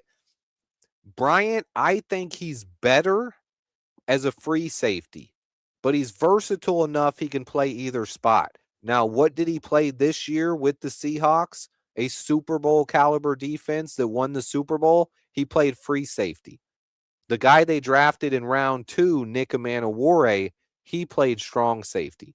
So if I had to guess what he's going to play, probably free safety, but he's versatile enough he can play strong safety as well. The Raiders signed a guard now, David Edwards from the Bills. They gave him big money. Look, guys, with the amount of money that they have spent on I'm talking about the Raiders here, on center and guard, if I was Ryan Poles, I would be on the phone with them asking about Jackson Powers Johnson, my guy JPJ. I think you got to at least call him up and say, look, you guys got a new center, you got a new guard. How would you like a 2027 4th-round pick for Jackson Powers Johnson? Got 2 years left on his deal. Clearly, you're not going to start him at center. Go ahead and give him to us. We'll give you a 4th-round pick. Oh, he went to the Saints. Okay. Thanks for correcting that, Q. Someone said Raiders, and I was like, if he went to the Raiders, we got to make that call right now. Oh, there we go. Breaking news, guys. Geno Smith just took a job offer from Wendy's. You can catch him at the local drive-thru. That's a joke. Appreciate you, Abraham. I do try to talk with you guys. I believe this is one skill I picked up. I did used to stream on Twitch before I started doing this YouTube thing. And I thought one of the things I was really good at was reading the chat and interacting with people. And that's something I try to bring to this channel. I try to talk to guys. I try to answer the questions, even if they're questions that I've already answered or things that I believe are ridiculous. I still try to give you my reasoning for that. Hey, Evie, thank you so much. I appreciate that. And Kiyu's correcting you guys. David Edwards signed with the Saints. Cynical JD says Saints, Raiders, same thing. Pretty much same thing there. I get that.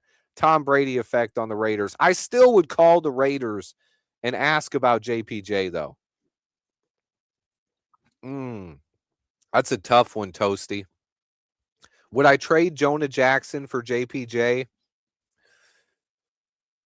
In a vacuum, yes, but I don't believe there's any chance the Bears would do it. Jonah Jackson is part of this team. He's part of the future. He's locked in at right guard. Also, with his contract, we're going to take a pretty big cap hit or dead cap hit if we trade him. A lot to that. He says, Swift, are you and Adam Mason cool? Look, we've had some beef. One of the things, one thing that annoys me, and it's not Adam, it's people on Twitter and stuff. Every time Adam says something, and Adam will come out and guarantee stuff all the time that's wrong.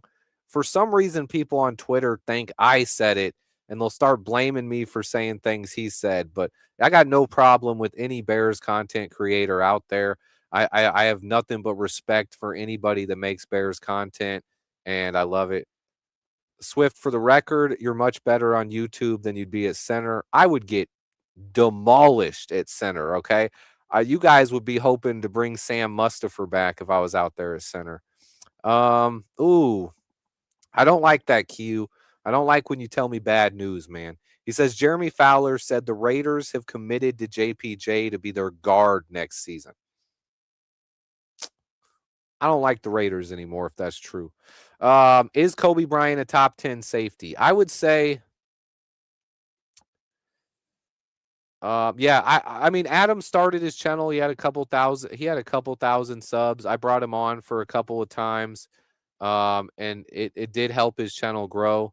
I like Adam. I wish him the best, but we definitely have butted heads a few times. Maybe we'll do. He has reached out to me recently wanting to do something again. We'll see if we can get that done soon. Why is the Bears community so toxic? Hey, that's just how it is sometimes. With the signing of Kobe Bryant, is Brisker as good as gone? I think it's the same with Byard.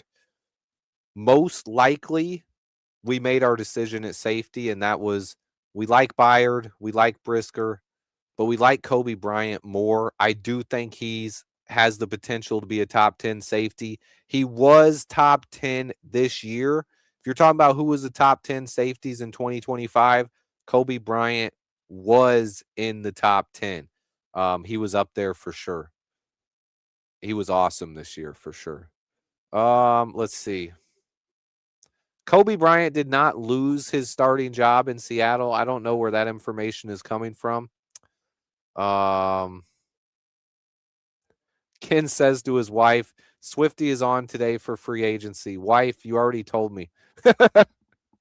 Hey, Barber G, my guy Eddie can play center. Eddie, look, I'd like you better on the defensive line than I would playing center, but you could try it, man. You might have to beef up a little bit, though. Breaking news, we have 2 running backs, Swift and Swifty. Oh, my God, you guys are crazy. Who's our punt returner this year? I think we look towards the draft to get a punt returner or a kick returner for sure. I do believe Jonathan Owens should be back. Obviously, you bring in more fans with the Simone Biles as his wife, but I think Jonathan Owens is a really good third safety. He could play special teams. He can give you depth at the safety position. I would like to bring Jonathan Owens back. I think there's a higher chance of that happening than anyone else. I'm with Marcellus here. I like Kobe better than Byard simply due to his age. And I've said it a couple times. His best football is still ahead of him. Byard might have just played his best season he's ever going to play. He could be going downhill from there. Do you think we move down from pick 25? At this point, I'd say no. Because we have those 2 second-round picks, we don't really need to. So, no, I don't think we do, Q, but the Bears might think so. They like to hit other markets, you know. What happens with Komet? Nothing's happening with Komet. Look, Komet is a part of this offense going forward. When we traded DJ Moore, this was an underrated thing that could happen here, right? We ran a lot of 3 wide receiver sets last year, and that cut into Cole Komet's target share and his routes on the field. Here's why. Now, with DJ Moore gone, you can run a lot more 2 wide receiver sets. You got Rome Odunze out there. You got Luther Burden out there, right? There's your 2 wide receivers. And then you have 2 tight ends, Cole Kmet and Colston Loveland. And that's 4 weapons on the field right there. I think Cole Kmet is a guy that you're going to see more of this year, not less of. And I see a lot of people trading Cole Kmet. I see a lot of media guys trading Cole Kmet. I see a lot of fans trading Cole Kmet in mock drafts. I do not think there's any chance we trade Cole Kmet this year. I think Cole Kmet is a Chicago Bear for sure. I think you also need a little bit of depth. If something happens to Colston Loveland, he has to miss some time. You like having Cole Kmet on the roster, and he's not costing us a lot. Barry Brown is a guy who could be a returner. That's a good name by Michael Duran. I also like Kevin Coleman Jr. out of Missouri. Good question here by Wayne Yam. Who's the starting linebacker right now? It is DeMarco Jackson. He is probably our one starting linebacker. And then the other guy is going to be TJ Edwards. Has a chance to earn that job, but he's coming back from a broken leg. I believe we're going to draft a linebacker as well. So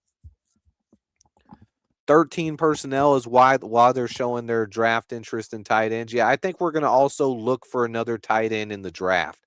We saw they talked to a bunch of them, and I believe that's very possible, something they're going to do here. They're going to sign a tight end or draft a tight end late in the draft. Not early, but late, and probably get a guy who's a good blocker. Let me see.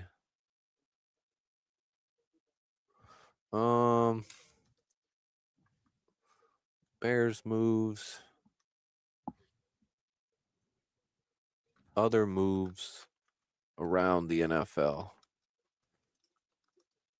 Might get a new graphic up here soon. There has been a couple more moves come out. If you guys missed it, Travis Etienne went to the Saints, 4 years, $52 million deal. Wan'Dale Robinson to the Titans, 4 years, $70 million. That's a big one. Yeah, a lot of people are saying Byard isn't coming back now. He's Q, you're funny, man. Let's see if anything else has happened in the last couple minutes.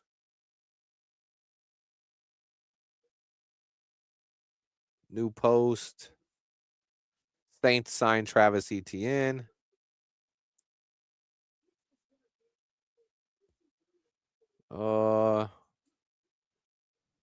David Edwards, yeah, he went to the Saints. Oh, David Onyemata went to the Jets. Jets are spending a ton of money right now. Jets are spending a ton of money. Yeah, I mean, I honestly wouldn't be against that, signing Cole Kmet to an extension. Is Darnell Washington a free agent? I didn't look much into this year's tight end class for free agents.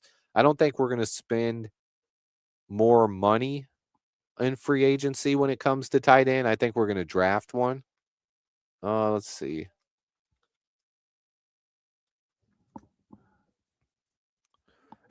Q said he's never heard of Antonio Johnson. He was a 5th round pick in 2023. He went to Texas A&M. As a guy who's a Texas Tech fan, you should follow Texas A&M a little bit. Decent player. He had 5 interceptions this year. Played very well for the Jags, though. Bears need Hendrickson. The odds of signing Brandon Butter Aubrey and replacing Santos, I would say pretty much 0% right now. Maybe 1%. The problem is the Cowboys placed a tender on Aubrey. So not only do you have to pay him, and he's looking for $10 million a year, but he also, you'd have to give up a 2nd round pick. They placed the 2nd round tender on him. That's a guy I'd like to see. Bradley Chubb is a guy I'd like to see in Chicago. I would be a big fan of that. I don't think Mike Evans is interested in coming to the Bears. No. Levante is saying Mike Evans to the Niners. I haven't seen it yet. Oh, wait, there it is. Yeah, I said it, guys. 0 chance Mike Evans comes to the Bears. Mike Evans is going to San Francisco, signing a 3-year deal with the 49ers. First broke in this chat by my man Levante. He's a 49er. I honestly thought he was going to re-sign in Tampa. I thought he was pretty much a no-brainer that he would go back to Tampa, but Mike Evans to the 49ers, man. Wait, never said you want. Oh, people are arguing. I won't go in on that. I will say this, guys. Santos, I think he proved a lot last year. Cairo is a guy we can trust. in this Chicago Bears cold weather. When we end up getting a dome stadium in a couple of years, that's when we're gonna want to have a new kicker by then. But I think I think another 2 years, Cairo is probably gonna be here. He's really proven that he's clutch. He's improved his range as well. When he came to Chicago, Santos is one of those guys who couldn't kick 50-yard field goals. He was a guy you trusted from pretty much 48 yards and in.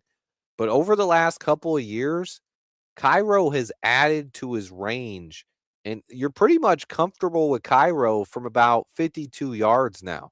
I would say you would even attempt a 54-yarder in good weather, maybe 55. But do you want a guy who can kick 60-yarders? Sure.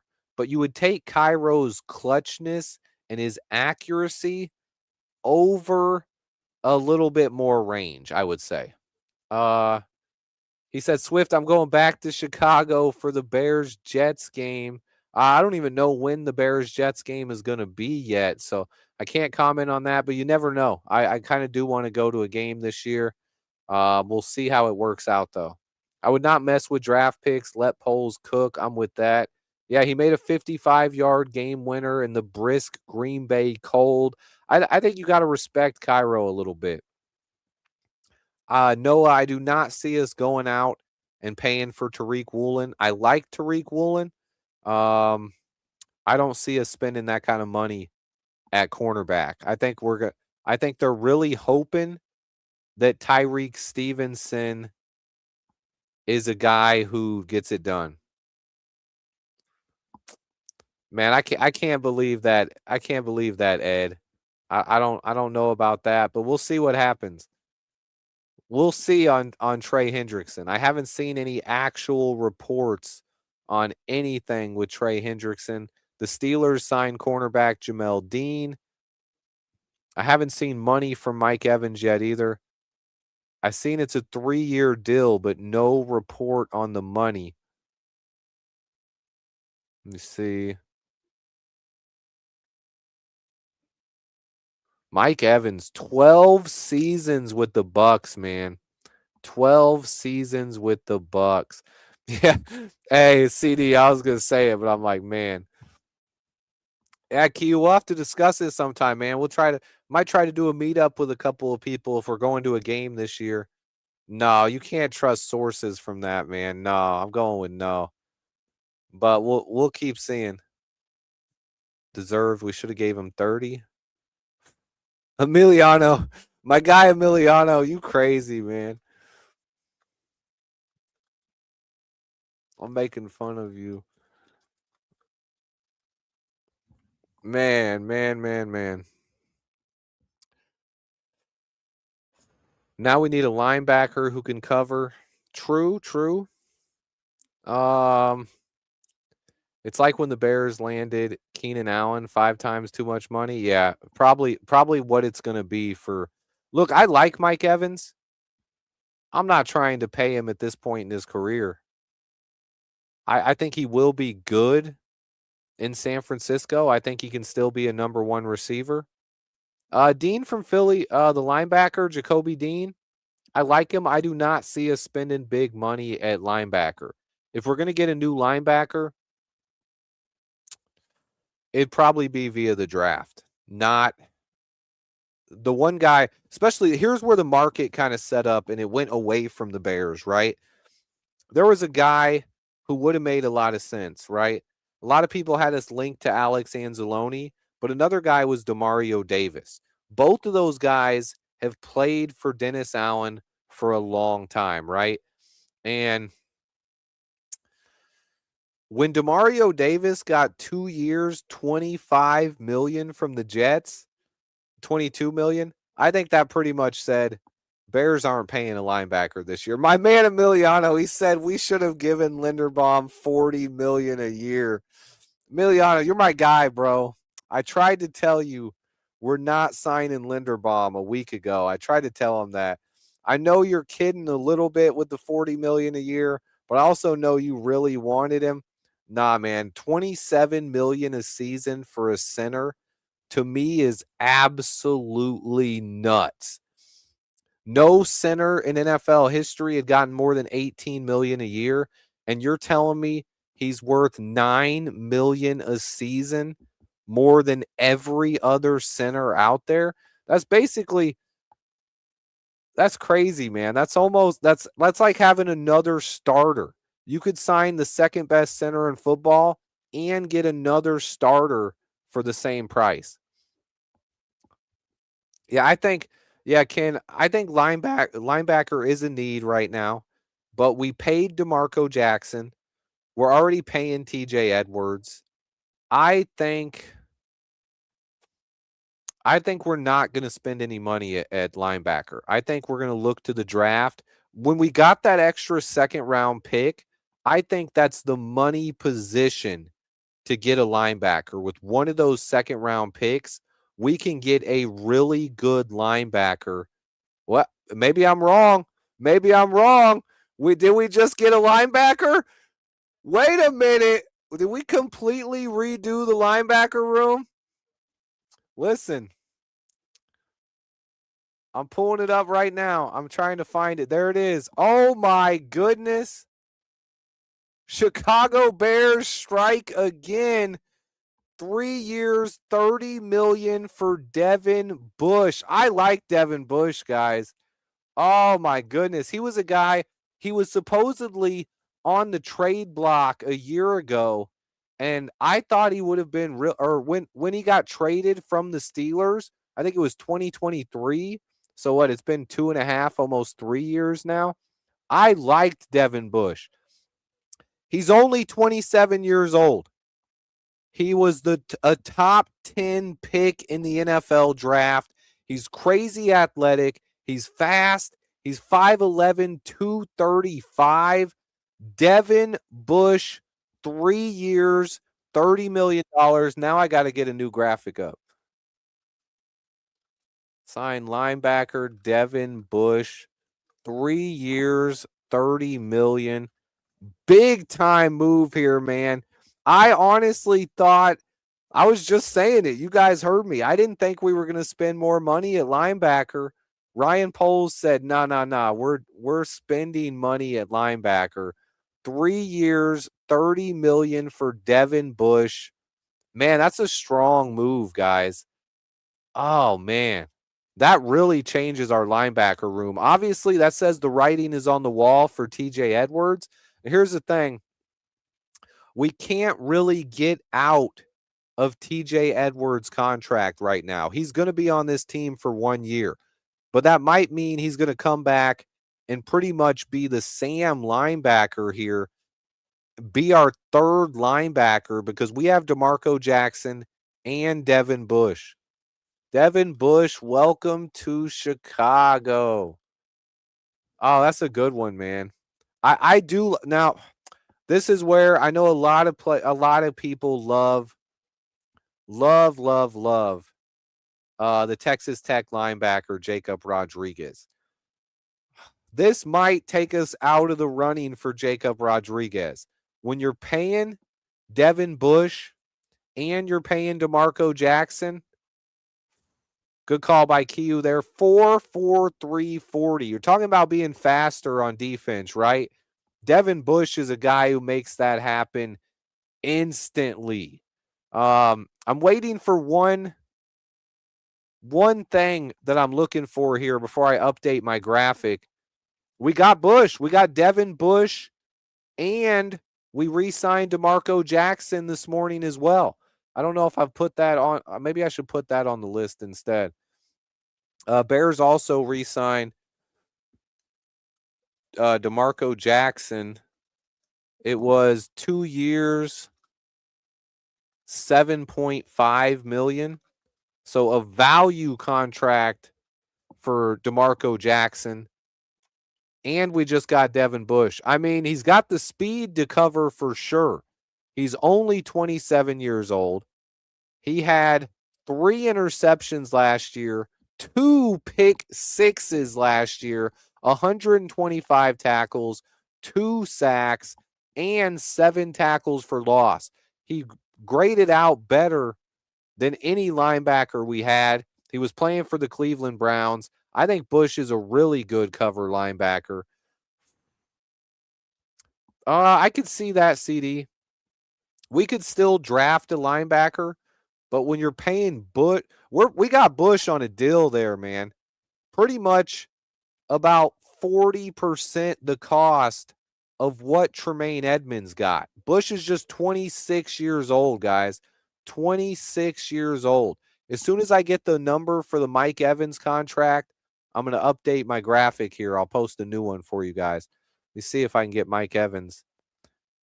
Bears, Courtney Cronin says Bears land one of the top linebackers on the market.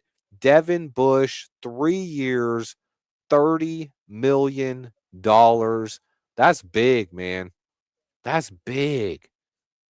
That's 3 big signings, guys. Devin Bush, you got Kobe Bryant, you got Neville Gallimore, and we brought DeMarco Jackson back. This is big. Mike Evans signing with the 49ers. 3-year deal.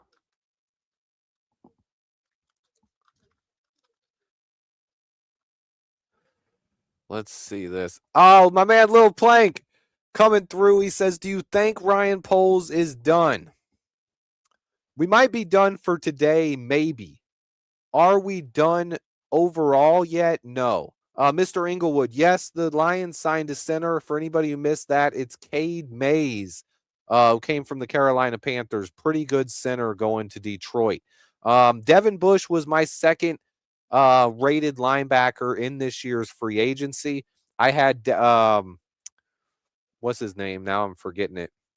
Devin Lloyd from the Jaguars was the clear number 1 linebacker. But then when you're talking about the number 2 guy, it was Devin Bush. And then the Kobe Dean was right around there as well. But he can ball, man. He's fast. He can create turnovers. He's another guy who can punch the ball out. I love this move for the Bears defense. If you're talking about getting faster on defense and more athletic in your front 7, this is a guy who really accomplishes this. Another question here. Who's going to walk, Byard or Brisker? Possibly both of them. I know a lot of people want Byard or Brisker back. Definitely a chance we could bring one of them back. Bringing both of them back, though, kind of looks like it's not going to happen right now. Let me see if I can still no update on Mike Evans' money. I'm going to go ahead and post this updated graphic without having Mike Evans' money on it. But it does have the Bears' new deals. If you're looking, free agency recap. New graphic incoming right now, guys. I'll have the what the Bears have now signed 3 players. And if you count what they did this morning by bringing in a guy, DeMarco Jackson, we re-signed him. At that point, you're looking at 4 players that the Bears have signed today. I'm going to go ahead and upload this graphic. I like this move, guys. Now, I don't know if people can really be down on the Devin Bush signing. I don't know what would potentially make you not like that move.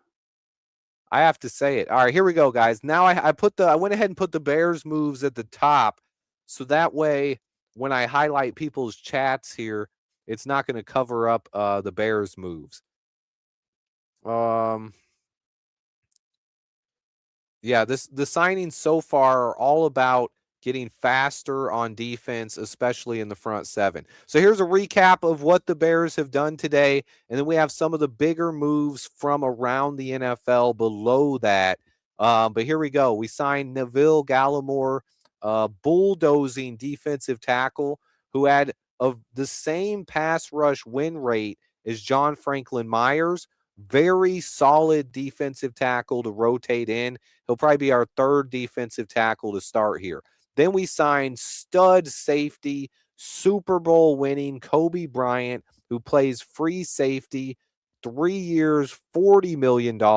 He can fly. He's fast. He punches the ball out. He gets interceptions. And he had the second best passer rating against when targeted of any safety in the NFL last year. Huge.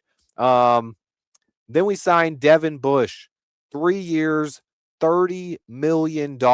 Big signing for Devin Bush. And then DeMarco Jackson, we re-signed this morning, 2 years, $7.5 million value contract for DeMarco Jackson. And then we also have, I saw someone just mention his name. Where does Ruben Hippolyte fit in? He's got to earn a spot. I do like that about our coaching staff. Just because you were drafted in the 4th round, they're not going to hand you anything. If you want to play, you got to take advantage of your moment if you get on the field. And that's the thing last year. Ruben Hippolyte had an opportunity. When TJ Edwards and Tremaine Edmonds were hurt, Hippolyte had his opportunity. He came out, he got a start, and he got hurt in the first quarter. And that's what allowed DeMarco Jackson to really go out there and ball out. Noah Sewell even had a pretty big game in reserve as well. So right now, Ruben Hippolyte, when you talk about it, no idea what he's going to be for this team, but you are hoping he can develop into something. Yes, great call by Rowe here. We signed DeMarco Jackson and Devin Bush for less money than Tremaine Edmonds was getting overall. That's something you got to consider here. You're saving money here. I love it. I see Q finally had the numbers. 3 years, $60 million for Mike Evans. Are people crazy? Is he even going to play 3 years? Oh my goodness. I don't know about that, man. I don't know. That's look. Oh, is that wait, we'll earn up to 60 million. So it's going to be a little bit less, right? Yeah, 3 for 60. I saw it, Q. I was just sometimes I'll see stuff and I put it like in my memory bank as it scrolls by in the chat, but I keep talking about what I'm talking about.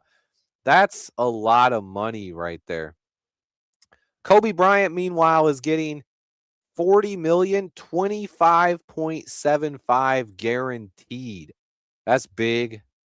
That's a big one right there. Let me see. 3 years, 60 million for Mike Evans, man. 60.4 million. Wow. Man. I don't think Mike Evans is playing 3 more years either. I don't think there was any chance the Bears went after him. I don't know where those rumors came from. I know sometimes people just make up rumors. They don't really follow teams closely, right? So they're like, "Oh, the Bears traded DJ Moore. That means they need another wide receiver, right? So maybe they're going to go after Mike Evans." There's just absolutely no logic behind what some people say sometimes. Yeah, Devin Bush was a top 10 overall pick. A guy you got to love, honestly. Really brings a lot of speed to this defense. And let me see. Let me pull up his numbers here. I just had him up a second ago, but pulling him back up.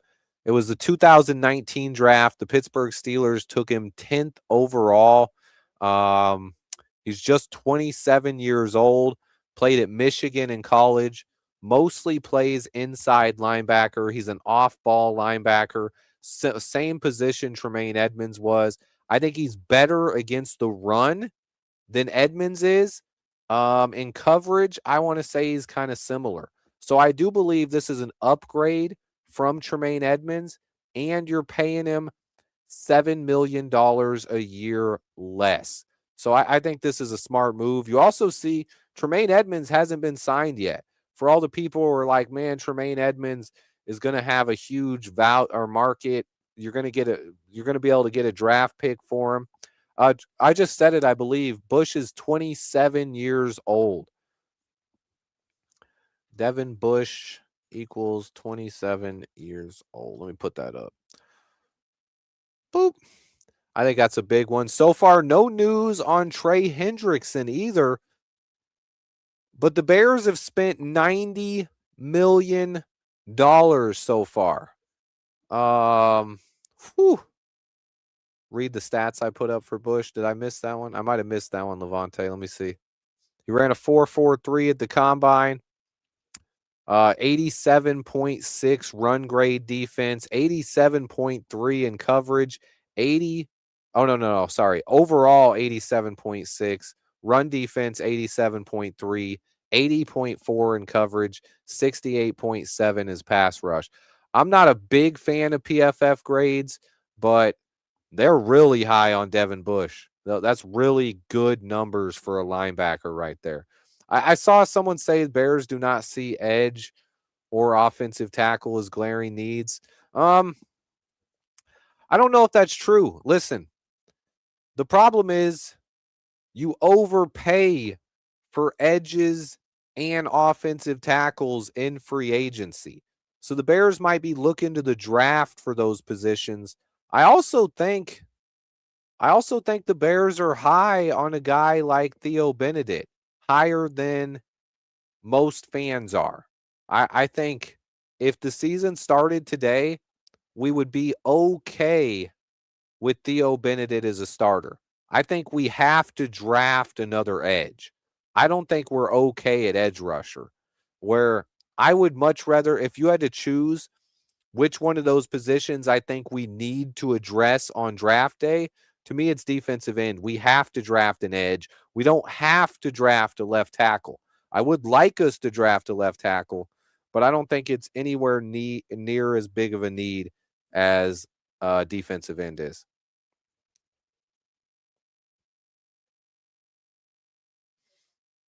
Uh, let's see. Draft an OT and an edge. Hippolyte. How much for Tyler Linderbaum? It's on the screen right there. 3 years, $81 million, $27 million a year, man. Yeah, I think right now, after this Devin Bush signing, Ryan Poles might be done for today. We're in a position now where we have to restructure some contracts if we want to make more moves. Most of the cap space now here's a caveat to that, Q. We don't know how these deals are structured. There's always a chance here that Ryan Poles gave them huge signing bonuses and then backloaded these deals to where they have really small cap hits in 2026 and then big cap hits in 2027 and 2028 when we have more salary. So that's one thing where I think a lot of people don't understand the flexibility the Bears had heading into this free agency. And I kept seeing people say, we can't afford this, we can't afford that. I think it's very possible we could have backloaded a couple of these deals and the Bears could be in a position here to still make another move.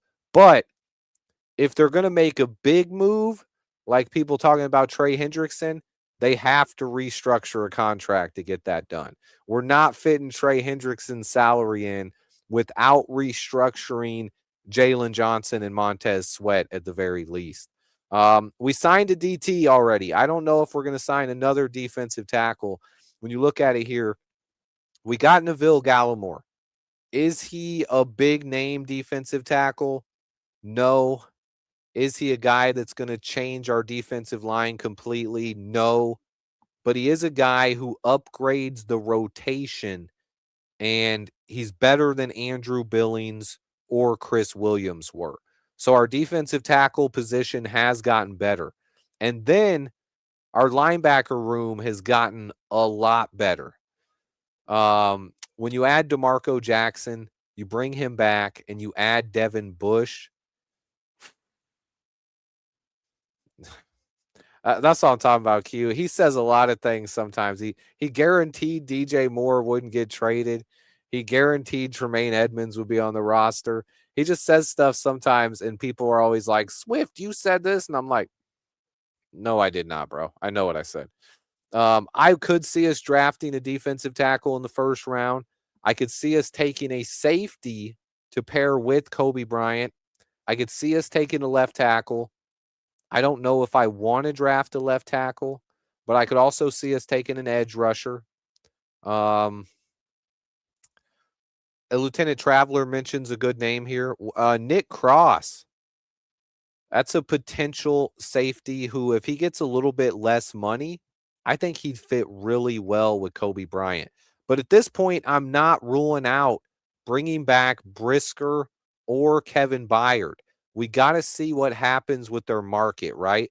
I don't think it's a really strong market for safeties out there. We paid the number one guy. So far, Brian Cook, the guy for the Chiefs, he hasn't been signed yet. Brisker hasn't been signed. Byard hasn't been signed. So there's a chance that, sorry, I just read a comment that completely threw me off. Guys, first, no chance we're taking Sonny Styles. No chance. He's going way before we ever pick, man.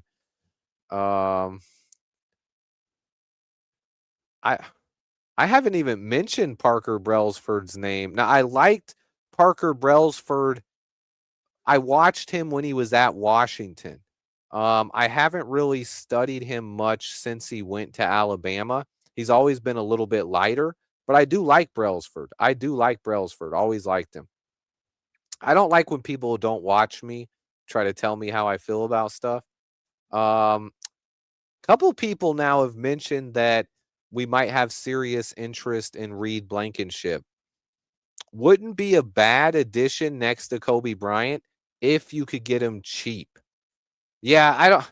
Q, that's the thing. When people are bringing up names of guys who are going to go top 10, there's just no chance we're getting those guys. Now, the Bears are in a position right now where it's almost impossible to speculate who's going to be on the board. Because I got to tell you, nobody knows who's going to be on the board at pick 25.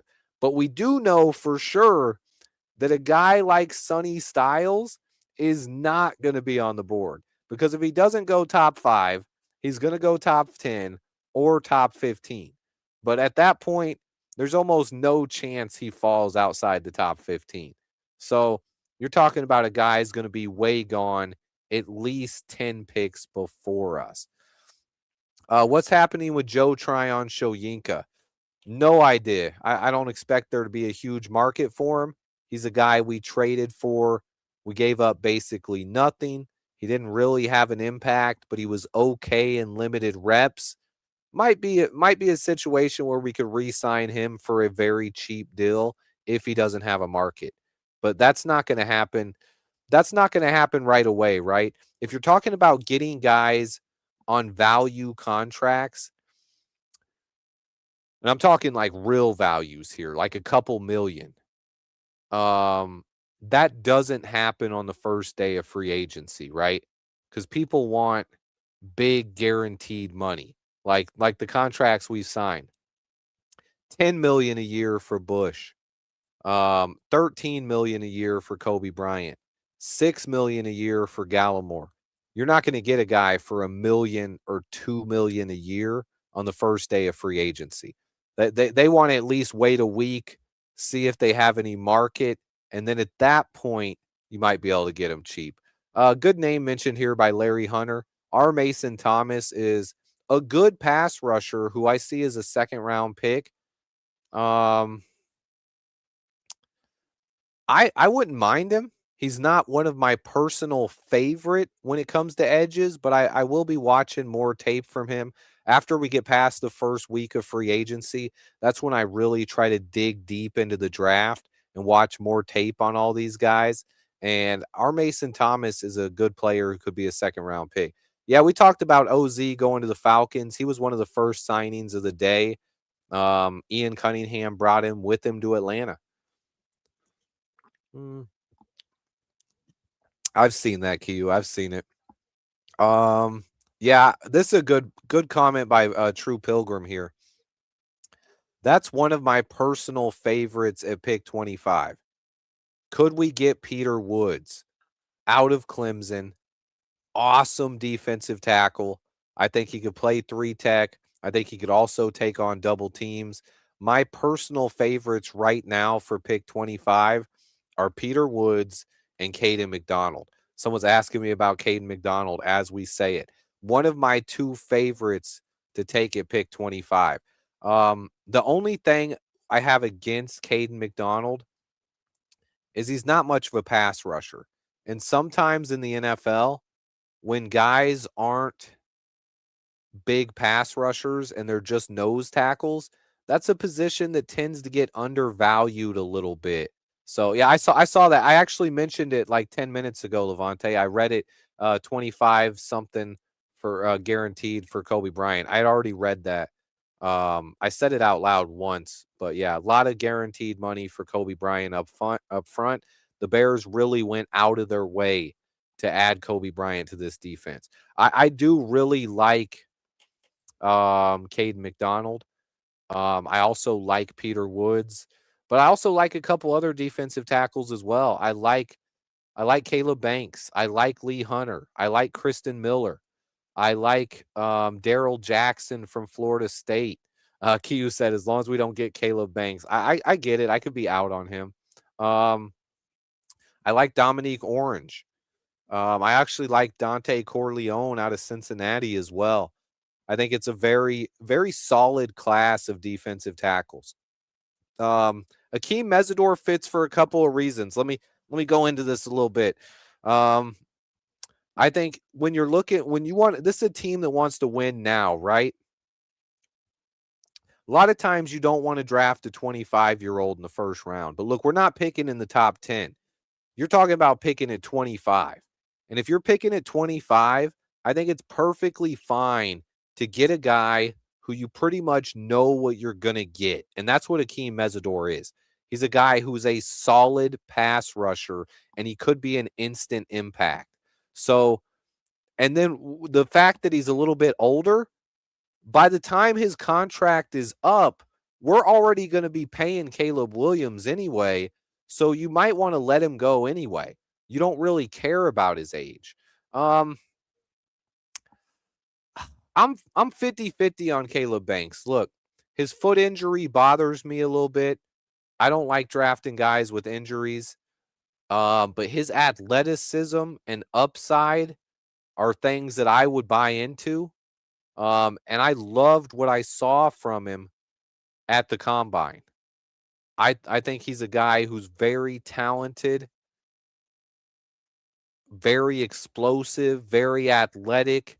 His upside is there. Caleb Banks is a guy who could be really good in the NFL, and I would get behind it if we picked him, but he's currently not my favorite. The foot issue is a problem. It's hard to say. We can't, there will be some people who speculate on our cap space, right? Problem is we have no idea.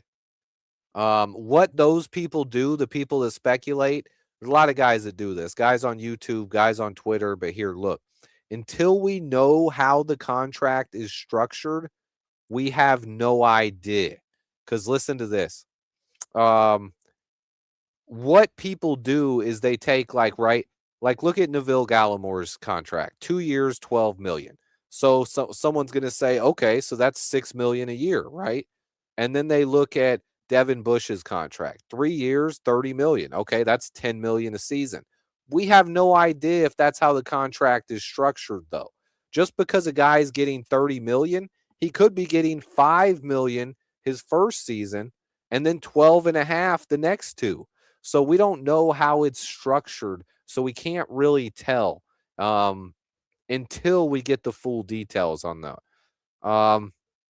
Kiyu, can you tell me what you don't like about Keldrick Falk? Because I haven't done a deep dive on him yet, right? I haven't went back, but I like his upside. I think he's a guy who he's athletic, he's long, he gets off the line of scrimmage pretty well, he plays the run pretty well. And my man Emiliano coming in with a super chat of his mock draft, talking about getting Keldrick Falk, pass rusher from Auburn first, getting the linebacker out of Cincinnati, Gold A, Then I believe that's the wide receiver from Georgia getting Branch, a speedster, and then taking McWheatley. I believe you're talking about the Penn State safety with our 3rd round pick. I don't know if Branch is a 2nd rounder, because you got to remember we got 2 2nd round picks right now. Are you taking Branch in the 2nd round? That's a tough one. True Pilgrim says Falk has no bend around the edge. 2 sacks. A lot of times sack production in college, obviously, you don't want to bank too much on it, but there haven't been a lot of guys who, here we go. $12 million signing bonus for Kobe Bryant. Base salary. Yeah, look at this, guys. Look at this. Kobe Bryant's deal backloaded as heck. Look at it. Look at it. His base salary for 2026, $1.5 million. His base salary in 2027, $12.5 million. His base salary in 2028, $11.75 million. So that's what I was expecting here, guys. I thought 1 or 2 of these contracts at least would be backloaded.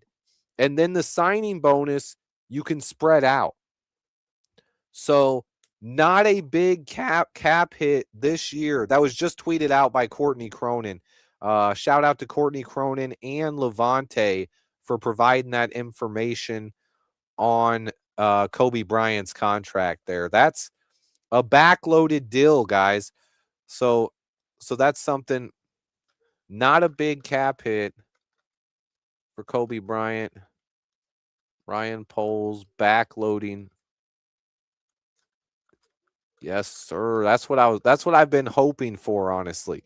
Because if you backload a couple of deals, it allows us to do more this offseason, right? And then next year, we can still get out of contracts like Grady Jarrett and Dio Odengbo. So I would imagine his cap hit with a $12 million signing bonus, I would say with his base salary just being 1.5, unless we backloaded the signing bonus and added a void year, his cap hit is going to be between $1.5 million and about $5.5 million. So a small cap hit for Kobe Bryant this year. Small cap hit for him. Let me see. Did someone say we signed Dom Rob? I didn't see that. Oh, he got signed somewhere else. Dom Rob's going somewhere else? Let me see.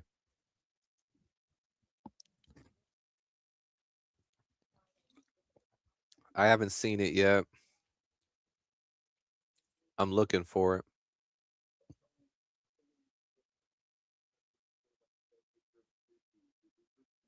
Oh, there it is. Oh, 1-year deal with the Houston Texans.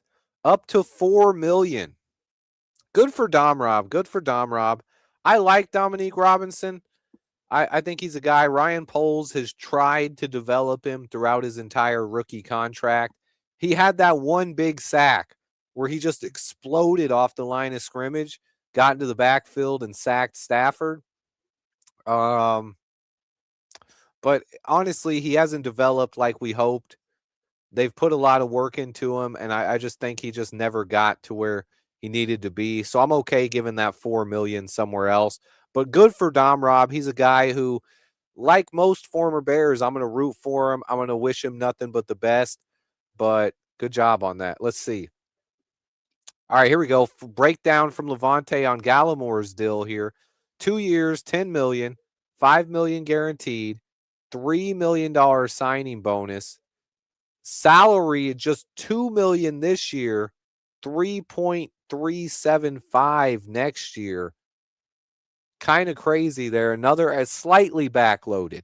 So his cap hit is most likely going to be more next year than it is this year as well. I like what Ryan Poles is doing. He's spreading our money out very well. Not only did the Raiders pay $81 million for Linderbaum, but on just a 3-year deal. Now, 4 years, $81 million. That's about what I expected Linderbaum to get, was $20 million a season. He got $27 million a season. Oh my goodness. Let me see. Q said he tagged me in a post.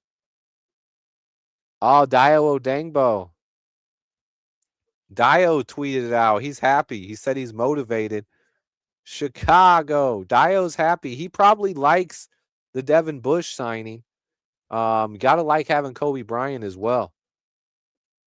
How much do we save on him? We don't save anything from Dom Rob because he was a free agent. I don't know. I think if you're smart and you don't overpay players, big like what the Raiders did with Tyler Linderbaum, what the Panthers did with Jalen Phillips, or even what the Colts are doing with Alec Pierce. If you don't have multiple contracts like that on your roster, I believe there's enough cap space where if you're smart, you can build an offense and a defense. The Seahawks were proof of that last year.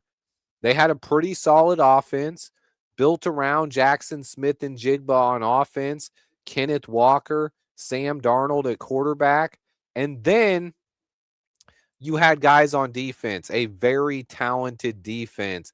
They got Leonard Williams up front. 21 a year for Franklin Myers. Did he get $100 million? That's the thing. If it's 4 years, that's going to be no. I kind of expected him to get 100 million total, but we'll see. We're not going to get a comp pick for Dom Rob when he just made $4 million. Like I explained this a little bit earlier, but we have to, the guys who leave have to get more than the guys we signed. And so far, we've signed 3 guys for $82 million, right? The DeMarco Jackson re-signing doesn't count, but Gallimore, Kobe Bryant, and Devin Bush, those contracts, you'd have to spend, the guys we have who are leaving would have to make more than the guys we signed, right? In order for us to get a comp pick. So far, we've signed $82 million total. The $4 million that Dominique Robinson signed is not offsetting that. We need Nashawn Wright to get a huge deal, and we need Brisker to get paid a lot as well. Maybe Braxton Jones get a pretty good pick as well. Yes, so actually we got a 7th round. You know how we have 2 7th rounders? One of those is a comp pick that we got from, I believe it was Coleman Shelton and Tevin Jenkins leaving via free agency. We lost one other guy too. I'm not remembering off the top of my head, but I believe it was Coleman Shelton signing that put us over the top. But yeah, it was just a 7th round compensation pick. No, Jackson and Hardy's money does not count because those are re-signings. It only counts the guys who you sign who were free agents after free agency starts. We re-signed Jackson before free agency. That one did not count. But the other 3 moves are counting towards the comp pick formula. So far, no movement on our guys, though. Is like, where's the big money here? 9.33 RAS score, by the way, for Devin Bush. And the last 2 years, for the people who like PFF grades, Devin Bush in 2024 was the 9th highest rated linebacker. And in 2025, 4th highest linebacker in football. Crazy news there. I can't believe Tremaine Edmonds is getting more than Devin Bush. That is surprising to me. That is surprising to me. At that point, we should have got a draft pick for him. Giants should have just offered us a 7th round pick, but they went ahead and signed him. 3 years, 36. That's about $12 million a year for Tremaine Edmonds. I'd say that's about $12 million a year. Let me go ahead and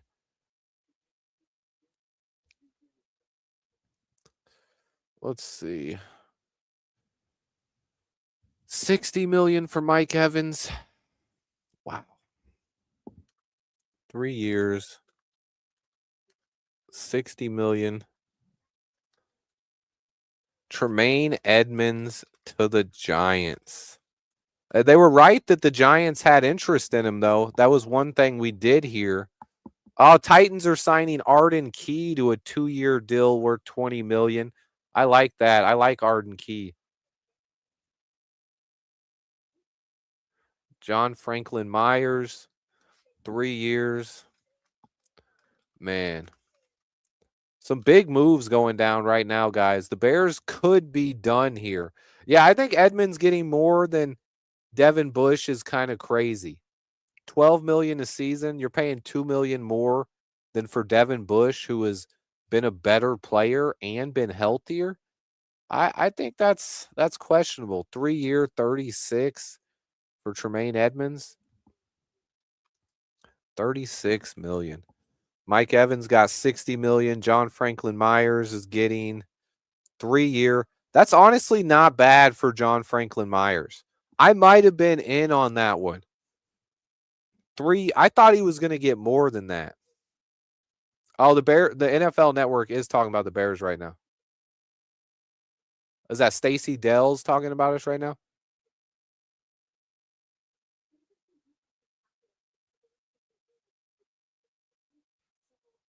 She's saying what I've been saying all along, basically, that I expect us to address the defensive line on draft day. I don't know if we're done yet. It's looking like some of these deals are backloaded. We could have a little bit more money left. To the Titans spent some big money. 3 years, 63 million. Let me see. Bears have made 4 moves here. 4 moves so far, guys. 3 free agent signings. She said speed. Yeah, that's what we've been talking about all day. Adding some more speed to this defense, especially in the front 7. Devin Bush brings that. I think the Bears wait on signing a veteran DE. I could definitely see that, Kay. Especially depending on how the market plays out. If they can get a value deal for someone like a Bradley Chubb or a Cameron Jordan. I think Cameron Jordan at this point, considering the money we spent at safety and linebacker, I would not be against bringing in Cam Jordan for 1 year, especially if you can get a value contract. He's 37, not going to break the bank on a guy like that. I would love it. And then you still draft a defensive end. You still got to draft a defensive end there. Let me see. He ran a 4.53 40. Q. If you guys are talking about Kobe Bryant, how fast he is, he ran a 4.54, but his football time he's been clocked at 22 miles per hour. So I think his football time is a little bit faster than his 40-yard dash time. Word is the Bills are interested. Cam Jordan, Nick Cross, Taylor Decker. Those are all guys that would be on my list right now. True Pilgrim, good question. I think at this point, Rashid Shaheed might be out of our price range considering what we've spent so far. But I talked about it during my live free agency show I did last night, or was it yesterday? I think Rashid Shaheed is a guy, if we're going to spend money at wide receiver, he's a perfect fit. He's a guy who takes the top off of defense. He returns punts. He returns kicks. I would love to see Rashid Shaheed here. If they can somehow get creative and make that work, I would be all in it. I would actually really like that move. So, got to say I would love that move, but at this point, I would guess it's probably not happening. No chance on Rasheed Walker, I'd say, Doug. Rasheed Walker is going to want a long-term deal. The only reason we might be able to get Decker for 1 year is because of his age, because of his injury history, and because of his familiarity with Ben Johnson. But when it comes to when it comes to a guy like Rasheed Walker, he's looking for a long-term deal and financial security there. So I don't think there's any chance that we're getting him cheaper. Just FYI, I don't think so. John S., thank you for becoming a new member. We've had some new members today. My man Ken, my man Eric Harper gifting some memberships out. None but love for those guys as well. I love the Devin Bush signing too. But yeah, the cherry on top, and to me, the best move of the day is signing Kobe Bryant. I think he's a guy. I've said all along, I think we should be focused on bringing Kevin Byard back. Getting Kobe Bryant kind of washes that away. We don't need to bring Kevin Byard back. I'd still like to bring Kevin Byard back, but we have a guy who is versatile. He's potentially I think he's a guy who could be a top 5 safety in the NFL. He is a strong, strong player. He's also just 26 years old. So is Devin Bush. Both of these guys young enough to where their best football could still be ahead of them, not behind them. That's one thing I like. Our defense got younger and faster today. So that's something you got to like there. I'm going to update this graphic now. We got some new moves throughout the NFL. Let me go ahead and update the graphic for you guys. The Bears have made multiple moves. Tremaine Edmonds going to the Giants. I can't believe Tremaine got more than Devin Bush. That's tough, man. Yeah, 4.40 for Devin Bush. I was talking about Kobe Bryant. Devin Bush has actually ran a faster 40 time than Kobe Bryant did. So something to watch there. Devin Bush is a guy. That's something they've talked about all along. Something they wanted to do was get faster in the front seven. Devin Bush definitely is probably, and Tremaine Edmonds isn't slow. So I don't want to make people think Tremaine Edmonds was slow, but this is a guy who makes us faster in the front seven. Okay. New graphic is on the board. You can see the Bears moves up top, guys. See the new moves down low. We got Mike Evans money in there. We got John Franklin Myers added to the graphic. We got Tremaine Edmonds on there as well. There is the recap of what's been going on today so far. Yeah, Edmonds only got slightly more guaranteed, but he got $2 million a year overall. Yeah, see, Edmonds, I like that. This is where it comes down to instincts here, right?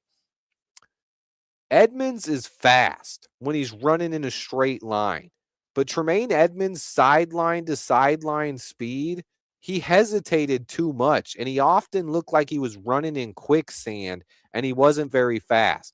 Devin Bush flies around the football field. So I love having Devin Bush out here. Nuevo asked any updates on trading for Jalen Carter. No, and I do not expect there to be any updates. I do not think it's something that's going to happen, honestly. I don't see it. Yeah, initially that's why we signed Edmonds, but I'm saying if you're just running a race, Tremaine Edmonds is really fast. His football speed over the last couple of years, I think at times he was just a little hesitant. He didn't trust his eyes. And there were times when TJ Edwards looked faster than Tremaine. And he's not faster than Tremaine, but there were times where he looked that way on the field. Good point by Bear Down. Can't believe there's been no takers for Trey Hendrickson or Odafe Oweh or even Bradley Chubb or Bofa May yet. There's still some really good edge rushers available. And I think if Ryan Poles is patient here, we might be able to get a value contract on one of these edge rushers. Whoever doesn't get a big guaranteed deal, there still should be. Yeah, I think there's definitely some bidding wars going around, but those guys not signing could mean they're not getting the deal they want initially, and that's something to keep an eye on here. Yeah, good point here. There's being fast, there's track speed. Some guys are just fast naturally, and then there's football speed. Brian Cook to the Bengals. I like that move too. I think Brian Cook Now, see, the difference between Brian Cook and Kobe Bryant, and the reason why I thought Kobe would be a better, or I thought Cook would be a better fit initially.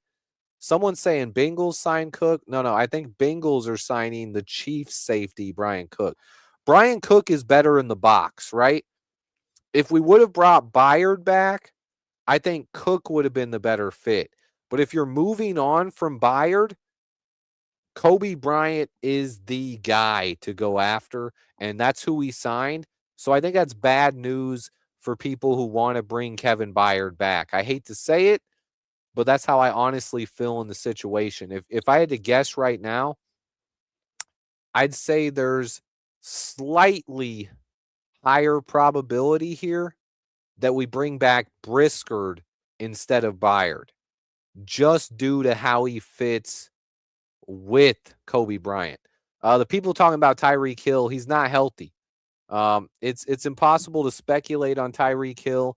The guy has got to get healthy. Right now, he's not healthy enough to sign a contract, so I don't think there's anything going on. Yeah, Brian Cook was really good at Illinois. I actually watched both of these guys in college. Brian Cook played for Illinois. Kobe Bryant played for Cincinnati. He was awesome at UC. He actually played corner and safety, a little bit of both. Good question here by G. What would be my max offer for Trey Hendrickson? So I would give him a similar deal to what Jalen Phillips got, just 1 year less. So 3 years, $90 million. That's about what I would offer for Trey Hendrickson. I don't think I'd go higher than that. 3 years, $90 million is probably as good as it gets. Bush, yeah, I think this is true right here by Charles. The Bears' speed overall on defense has gotten faster. We are a faster defense having Devin Bush and Kobe Bryant out there. I think that's for sure. Titans are spending big money getting Alontae Taylor. I've seen a couple people mention that. Good call. Finally, someone giving some love to Theo Benedict. I think Theo Benedict can hold down the left tackle job, and then you can draft someone to compete with him, maybe someone like a Jude Bowery in round 3 or 4. We have no idea how much Decker wants right now, but here's the thing. The reason why the Lions cut him, they had asked him to take a pay cut, and he was making somewhere between 18 and 20 million a season. He didn't want to take a pay cut, so that means he probably wants 15 plus million a year. We might pass on him just due to that. He's got shoulder injuries. He's 33 years old. I do think he'd be a great fit if we could convince him to take a little bit less, but I don't know. Levante says they're getting a left tackle in free agency, or are you talking about in the draft? Obviously, we're going to get somebody. You can't just right now. If we went into the season like this, yes, I think Theo Benedict could be a solid starter, but you can't go into the season with Karan Amagaji as your swing tackle. That's a no. That's just a no. I do not see that happening. So we got to bring in another tackle for sure. Yeah, for anyone who doesn't know who Jude Bowery is, listen, Ozzie Trapillo played left tackle at Boston College his freshman season, right? And then his sophomore year, they brought in Jude Bowery. And they liked Bowery so much at left tackle, they moved Ozzie. That's why Ozzie moved to the right side, is because of how good Jude Bowery is at left tackle. So if Bowery's there in round 3, I would absolutely love it. No, I actually talked about Cam Jordan a few minutes ago. I don't know why you'd say I'm out on him. I think with how our free agency has gone so far, I think at this point, Cam Jordan would be a really good fit. And then you have to draft a defensive end with one of your first 4 picks. And then our edge rusher room looks pretty good, right? You got Montez Sweat. You got Austin Booker. You'd have Cameron Jordan. You'd have a rookie. And then you'd still have Shamar Turner and Dio Odangbo as well, who could play edge or defensive tackle. You have them compete. I mean, This is the same question you're asking right there, Kay. That's why you don't draft a tackle in the first round. But if you could get Bowery in the third or fourth, you just let him compete with Ozzie Trapillo. Let the best man win. Nuevo, I've said it. Nobody knows exactly how much cap space we have left. But based on the fact that a couple of these deals do look like they were backloaded, I saw that, Levante. At that point, we could still have a little bit of cap space left. Not a lot, unless we're restructuring Montez Sweat and Jalen Johnson. Then we can create more cap space. But right now, I'd say we're down a little bit. Would I trade a third-round pick for Thibodeau? That's tough. I would probably trade a fourth for him. You got to think, who could we get in the third round at pass rusher? What if Romello Height falls to the third round? What if Danny Dennis Sutton is there in the third round? Someone just said Danny Dennis Sutton. Look, at this point, I would rather draft Danny Dennis Sutton in round 3 than I would trade for Kayvon Thibodeau, who you'd have to pay. So that's my honest assessment with that. Probably not.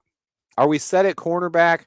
Good question here by Wayne Yam, honestly. Are we set at cornerback with Frazier and with Zay Frazier and to T. Smitty, Terrell Smith coming back? I don't know if we're set. I think we're good at cornerback where we're not going to spend money.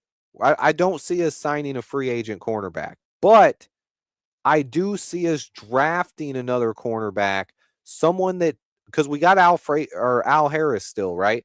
Al Harris is the guy who identified Nahshon Wright last year. He's the guy who identified Zay Frazier as well. So at that point, if you got another guy that Al Harris likes, and we did meet with a few corners at the combine, good point here, but mostly late round guys. I could see us drafting a cornerback in like the 4th, 5th, 6th, or 7th round, but I don't see it happening in the top 3 rounds. That's what I'll say.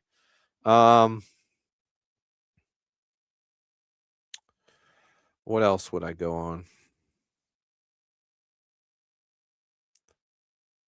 But I mean, cornerback, it's not a huge need right now, but we still need another cornerback at some point, because you can't really count on Zay Frazier, right?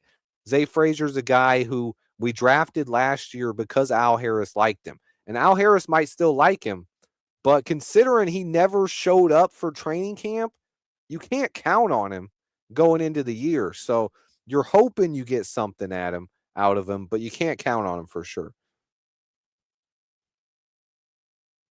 Who do we pick at 25? Honestly, there's a lot that goes into that. Once free agency's over fully, I would say right now, I would be leaning towards one of 4 positions, right? Safety, edge, defensive tackle, or left tackle. With left tackle being the one I don't really want.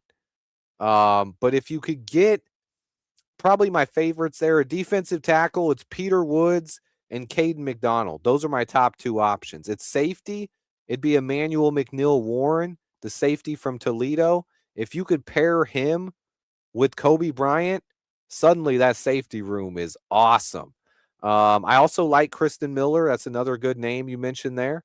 At defensive end, I like Keldrick Falk. I like TJ Parker. I like Akeem Mesidor. But I honestly think I like the edge rushers we could get in round 2 better. Someone just asked, would I be mad at Kenyon Sadiq? I'll say this. I don't think there's any chance we draft a tight end this year. Not in the first round this year. I don't see any chance that happens. I do like Chris McClellan out of Missouri. You can get him in the 2nd round. Same with a guy like Daryl Jackson out of Florida State, or Dante Corleone. I just think there's more depth this year at edge than there is at defensive tackle. Defensive tackle is probably about 7 players deep, whereas edge is probably 12 to 15 players deep.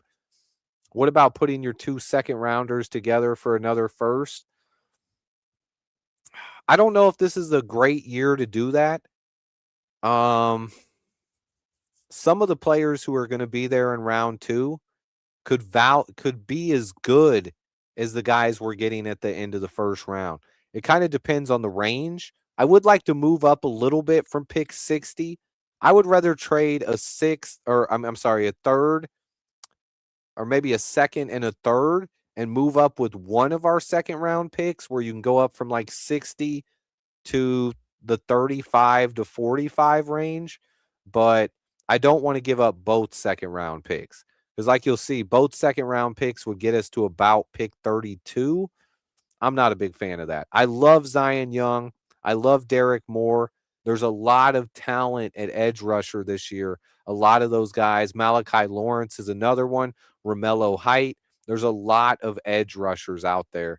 A lot of defensive tackles too. Zane Durant's a guy to keep an eye on. They're showing more mock drafts. I don't know how they're doing a mock draft right now, and they have Jeremiah Love going to the Chiefs. No chance that's happening after they signed Kenneth Walker. But let's recap this day a little bit, guys. Tyler Linderbaum got absolutely paid. Jalen Phillips got paid. Alec Pierce got paid. Kenneth Walker and Malik Willis got pretty big money. Dre'Mont Jones, the Patriots. Travis Etienne is taking over Alvin Kamara's role with the Saints. Wan'Dale Robinson, talk about getting overpaid. 4 years, $70 million. That's crazy. He got paid more money than John Franklin Myers. Mike Evans got $60 million.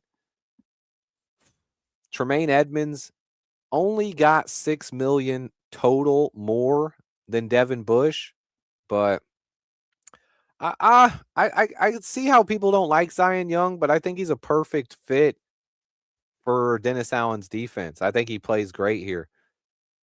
Hey Q, I might be done around I'm probably not going to be live that whole time. We'll see. I want to get off and I might go live again if we sign someone else, but I don't know if I'm going to stay on that long, man. I don't know about that.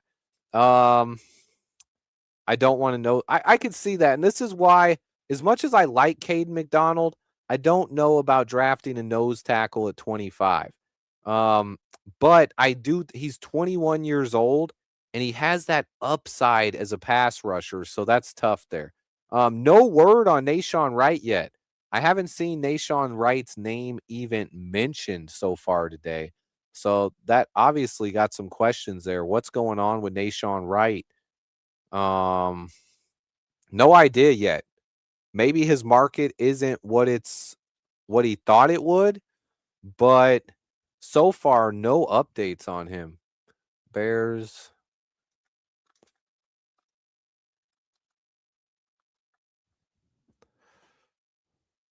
updating on. There's been a lot of movement though, man. We already replaced Andrew Billings. That's what Neville Gallimore is. He pretty much replaced Andrew Billings or Chris Williams. Still a lot of guys unsigned out there, guys. McDonald has much more speed. Yeah. I love the Devin Bush signing, man. He's fast. He's been graded as one of the best linebackers out there. He's a guy who upgrades our speed on defense immediately, and he's a playmaker. I will stay live a little bit longer, guys. Let me take a quick restroom break and wash my hands, and then I'll get back and have some more energy. But I've had to pee for probably like 40 minutes. Give me just a second, guys. I'll be right back, and I'll take more questions and follow along for more of what's going on in free agency here, because there is just a lot going on right now. Let me see if I got. I'll just be right back. Give me just 1 minute, guys. I'll be back in 1 minute. Be right back.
All right. What do you think about signing Devin Bush? Boom, guys, boom. It's been a crazy day so far. So I want to focus a little bit more on who the Bears have signed, because we've talked a lot about some other moves around the NFL. We talked about how much other guys have got paid. Larry Borum to the Detroit Lions. Oh my goodness. Please let him start. Please, at least when they play the Bears. Let him start at left tackle. Please. That's wild, man. Larry Borum, man. That's a guy. I got to love that. My man Nuevo, thank you so much for the super sticker. I want to focus a little bit more on these Bears moves. So I'm going to recap each one, guys. I'm going to go ahead and break down what the Bears got in these 4 signings they've made today, right? First, we signed Neville Gallimore, a bulldozing defensive tackle who has a really good pass rush win rate, over 15%, comparable to John Franklin Myers, who got paid $63 million by the Titans. He's a guy who can play the run. He's solid. He had 3.5 sacks last year. He upgrades our defensive tackle rotation and gives us a little bit more depth on defensive line. He's not a game breaker. He's not going to completely upgrade the D-line, but he helps out the rotation. Then we signed Devin Bush, a speedy linebacker who flies around the field, been one of the top 5 graded by PFF over the last 2 years, gets pick sixes, forces fumbles, makes plays in the backfield. He improves our run defense immediately, and he can cover really well out of the backfield as well. Devin Bush, a top 10 pick at linebacker, is honestly the best linebacker we've had since Roquan Smith. And then Kobe Bryant, 3 years, $40 million. He was the leader of a secondary that just won the Super Bowl. He's versatile. He's fast. He's smart. He had the second best coverage grade of any safety in the NFL. His quarterback rating when targeted was less than 50. Second best in all of the NFL. He has 7 interceptions and 7 forced fumbles over the last 2 years. What the Bears have done here, upgraded their speed on the defense, upgraded their versatility, and then they also brought back DeMarco Jackson to give him a little bit more depth at the linebacker position. I love these moves. Overall, if I had to grade them, I would say 8 out of 10 for the day. Obviously, we didn't hit the home run move. No Tyler Linderbaum, but I honestly think I would have been mad if we signed Linderbaum. He got paid too much money. I still want a defensive end. I would love it if we could somehow work out a contract with Trey Hendrickson still. I like that Ryan Poles is backloading some of these deals. I think overall it's been a good day for the Bears. Wait, Dio Odangbo's account just got suspended? What? Was he arguing with Bears fans or what? Oh my goodness. It's the biggest ones. The biggest moves. Not all. You think they mass reported him? Oh my god, man. Bears fans are crazy. Crazy. Mustafer's the 3rd string center and oh my goodness. Shannon Sharp and Chad Ochocinco said the Bears giving up DJ will be the reason the Bears will win a Super Bowl. Look, man, they got some CTE between them guys. I don't know what to say. Daniel Hardy kind of replaces Dom Robb, but we still want to upgrade we still want to draft an edge rusher as well. Early prediction on who's going to win the Super Bowl or who's in the Super Bowl. There's only one team I care about making the Super Bowl. As far as predictions, I think it's too early. Obviously, you got to get through free agency and get through the draft before you even know what team is what. But there's only one team that I want to see play in the Super Bowl, man. That's it. Other than that, I don't care. I bleed blue and orange, man. That's about it. Dominique Robinson did go to the Texans. No, I do not think Dio's getting a medical release settlement. The problem with that, look, guys making as much as Dio's making do not reach those kind of injury settlements. We would still have to pay him 90% of what we owe him anyway. There's really no reason. So yeah. Oh no, he didn't. He all he tweeted was he tweeted it's Chicago and hashtag motivation. That's all he tweeted. But I think fans were mad at him for they just don't like him, you know. Yeah, we have Shamar Turner on the edge. I've said it. He's gonna play. I like him at edge. I like him at defensive tackle. I think he's gonna play. He's gonna be part of the rotation either way, but we don't know exactly where he's gonna play. A couple edge rushers out there still, Coach Fitz. Odafe Oweh is still out there. I'd like to see him. Bofa May, Bradley Chubb, Joey Bosa. Those are just like the top names that are still out there. Here, I can go ahead and where's my free agency checklist that I had up the other day? All right, so here was my rankings. You see Devin Bush and Kobe Bryant were both in my top 20. Two really good players that we landed here.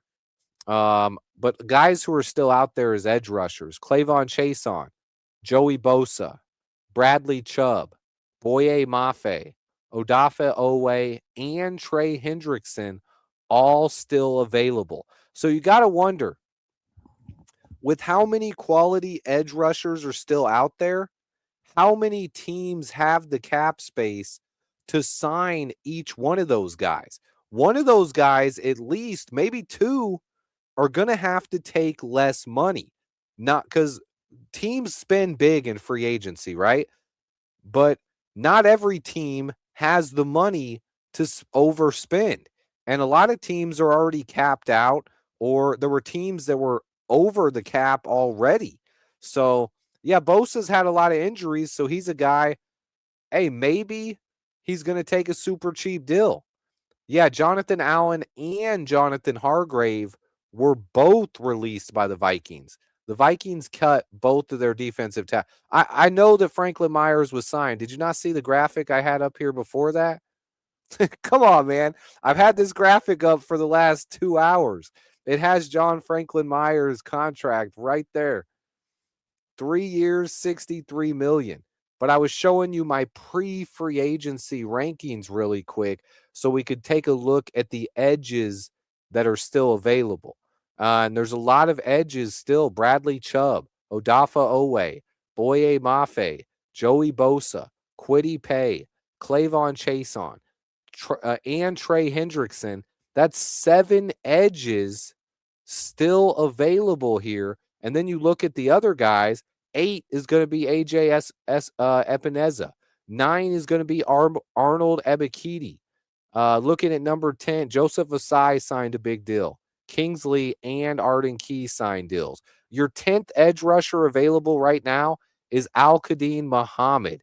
So a lot of players on this list are still available. There are still at least 10 edge rushers out there, plus Hassan Reddick and Azeez Ojulari as well.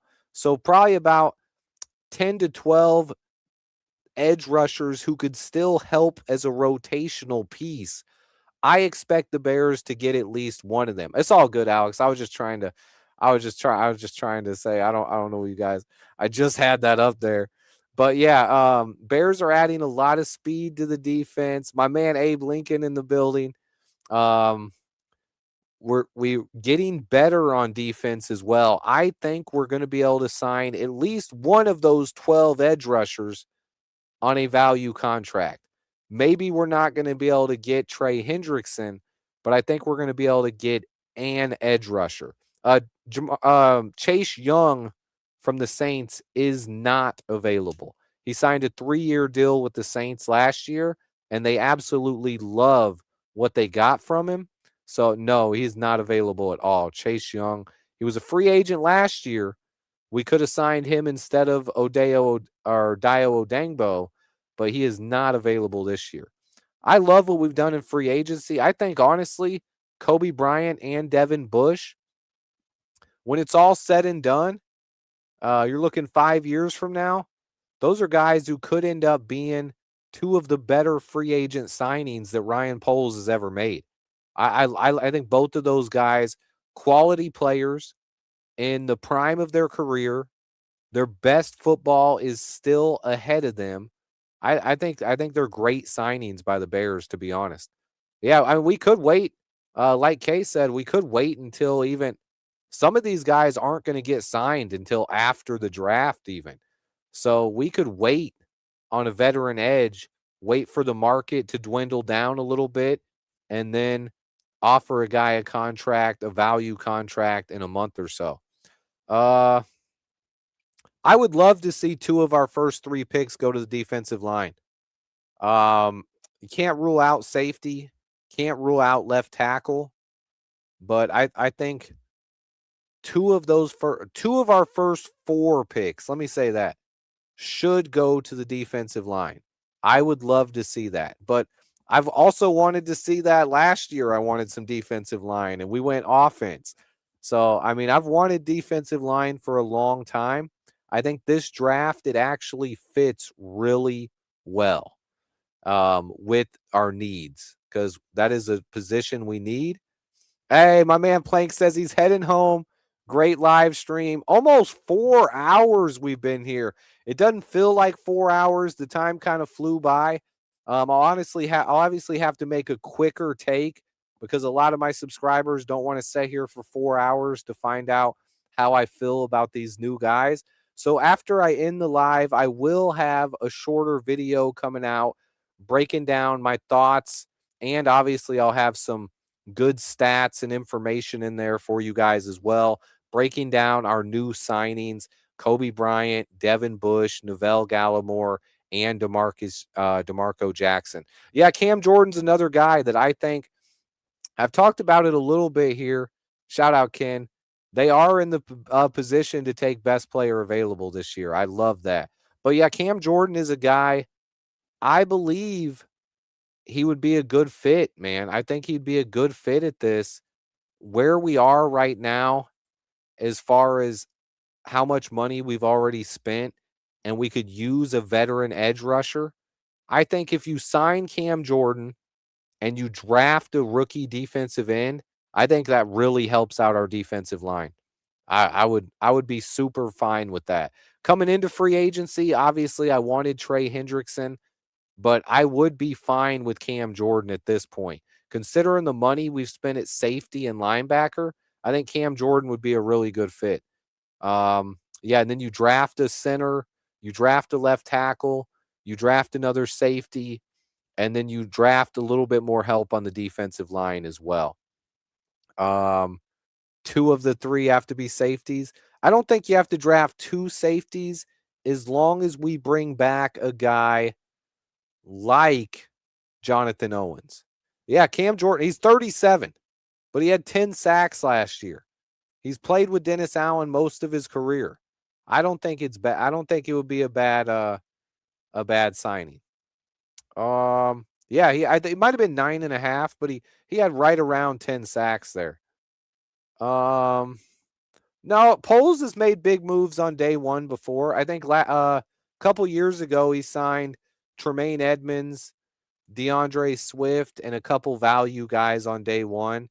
Last year he signed Grady Jarrett right away. He signed Drew Dahlman right away. I don't remember if Odangbo was signed the first day or not. Yeah, that's exact. So anyone who was here earlier when I was going over Kobe Bryant's contract, that's exactly what I said it would be. Depending on if we were paying his signing bonus in the first year of the cap, I think that I said it would be between $1.5 million and $5.5 million for his cap hit. A cap hit of $5.5 million for Kobe Bryant is an insane value. Now it's going to go up to about $12 million next year, but I love that we got it for just $5.5 million this year. Gallimore at just $3.5 million. So those 2 players total just $9 million against the cap this year. Great question by Matthew. If it's not Trey Hendrickson, who do you want as an edge rusher in free agency. I'll give you my top 5 would probably be Trey Hendrickson 1, 2 would be Bradley Chubb, then Odafe Oweh, Boye Mafa, and then 5 would be Clavon Chason.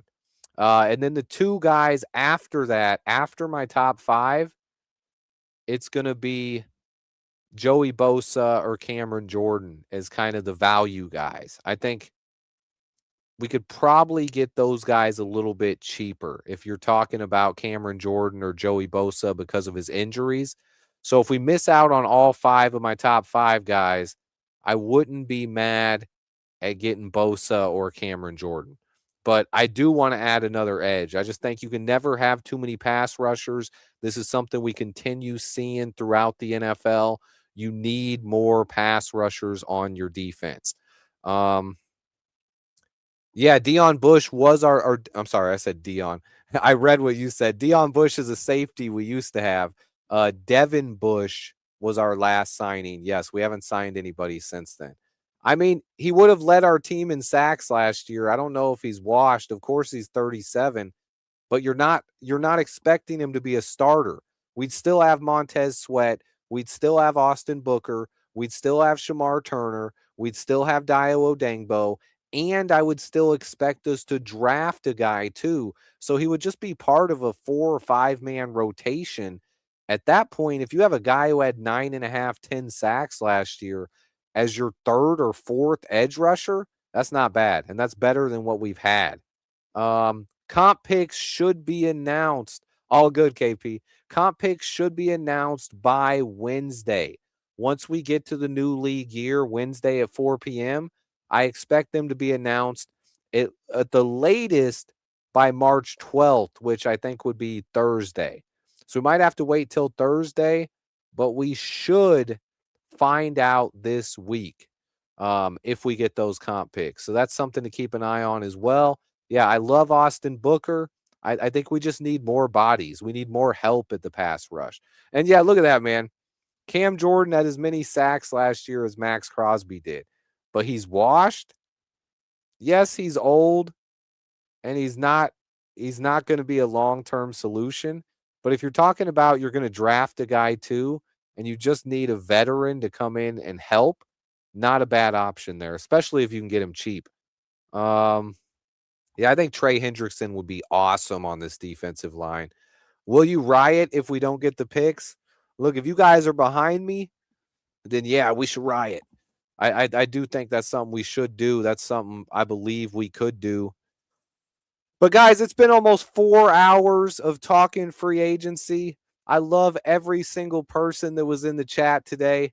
If we make another big move, or depending on how I'm feeling tonight, maybe I'll go live again. You guys let me know in the chat if you like these, if you like the live streams more than the quick videos. I try to get my videos out and be to the point. But when I'm on these live streams, I try to answer your guys' questions, and it allows me to go more in depth and answer exactly how you guys are feeling and get all those questions out there. So that way I can help you guys understand the move as best as possible. Sometimes I can't get all of that information into my quicker videos, but, and then because I always feel it, sometimes I'll drop a quick video and then you guys will drop the comments, and I'm like, why didn't I address that in the video? Good question. But you guys always have awesome comments, always have awesome questions. Shout out to everybody that hung out today. Ken says I'm old, but still not washed. Does that mean you haven't taken a shower? No, I'm kidding. Shout out to my man, Ken. None but love for everybody that was in the chat, man. I absolutely love chopping it up with you guys and hanging out. Talking football is always fun. Tim Strain gifting 5 memberships. He says, we're not done yet, Swifty. Take this. Man, nothing but love for everybody that was in the chat today. I will immediately, I'm probably going to make some food real quick because I haven't ate all day and I'm hungry. But I'm going to immediately start working on a 5 to 10 minute recap. And I'm going to find some stuff that I didn't find while I was live today. But that is what I meant. I knew it, Ken. I'm going to get as much information as I can on our new players, and I'll get that out to you guys shortly in the next couple of hours. so that way you guys will know exactly how I feel about these new signings, how they fit in, hopefully what their cap hits are. I think it's a big day for the Chicago Bears. Nothing happened today that set us back. I think you guys know if a player that, hey, thanks for all you do. Have a great day. Hey, Tim, thank you so much, man. Thank you so much. If a player gets oversigned and I think it's too much, you guys know I'll say it. And a lot of these guys did get overpaid today. Tyler Linderbaum got overpaid. As much as I loved him and he's my number 2 player on all of free agency, I would not have given him $27 million a season. I think it's crazy to pay a center that much. Jalen Phillips, a guy who's never had 10 sacks, getting $120 million. That's crazy. Alec Pierce, crazy amount of money. I am glad we didn't pay any of those guys.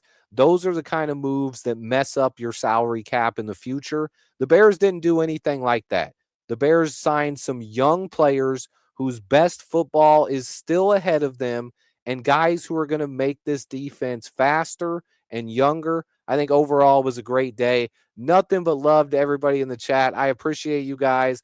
Bear down. I'll be back later. And I could even stream again live tonight. We'll see how the rest of free agency goes and how I'm feeling in a couple hours. But I appreciate everybody that hung out. Be sure to hit the like button. Watch out for my new video I'm dropping soon. And be sure to hype that one. I don't think you can hype live streams, but hype up my video later. Give me some of those hypes. Bear down, guys. I am out of here.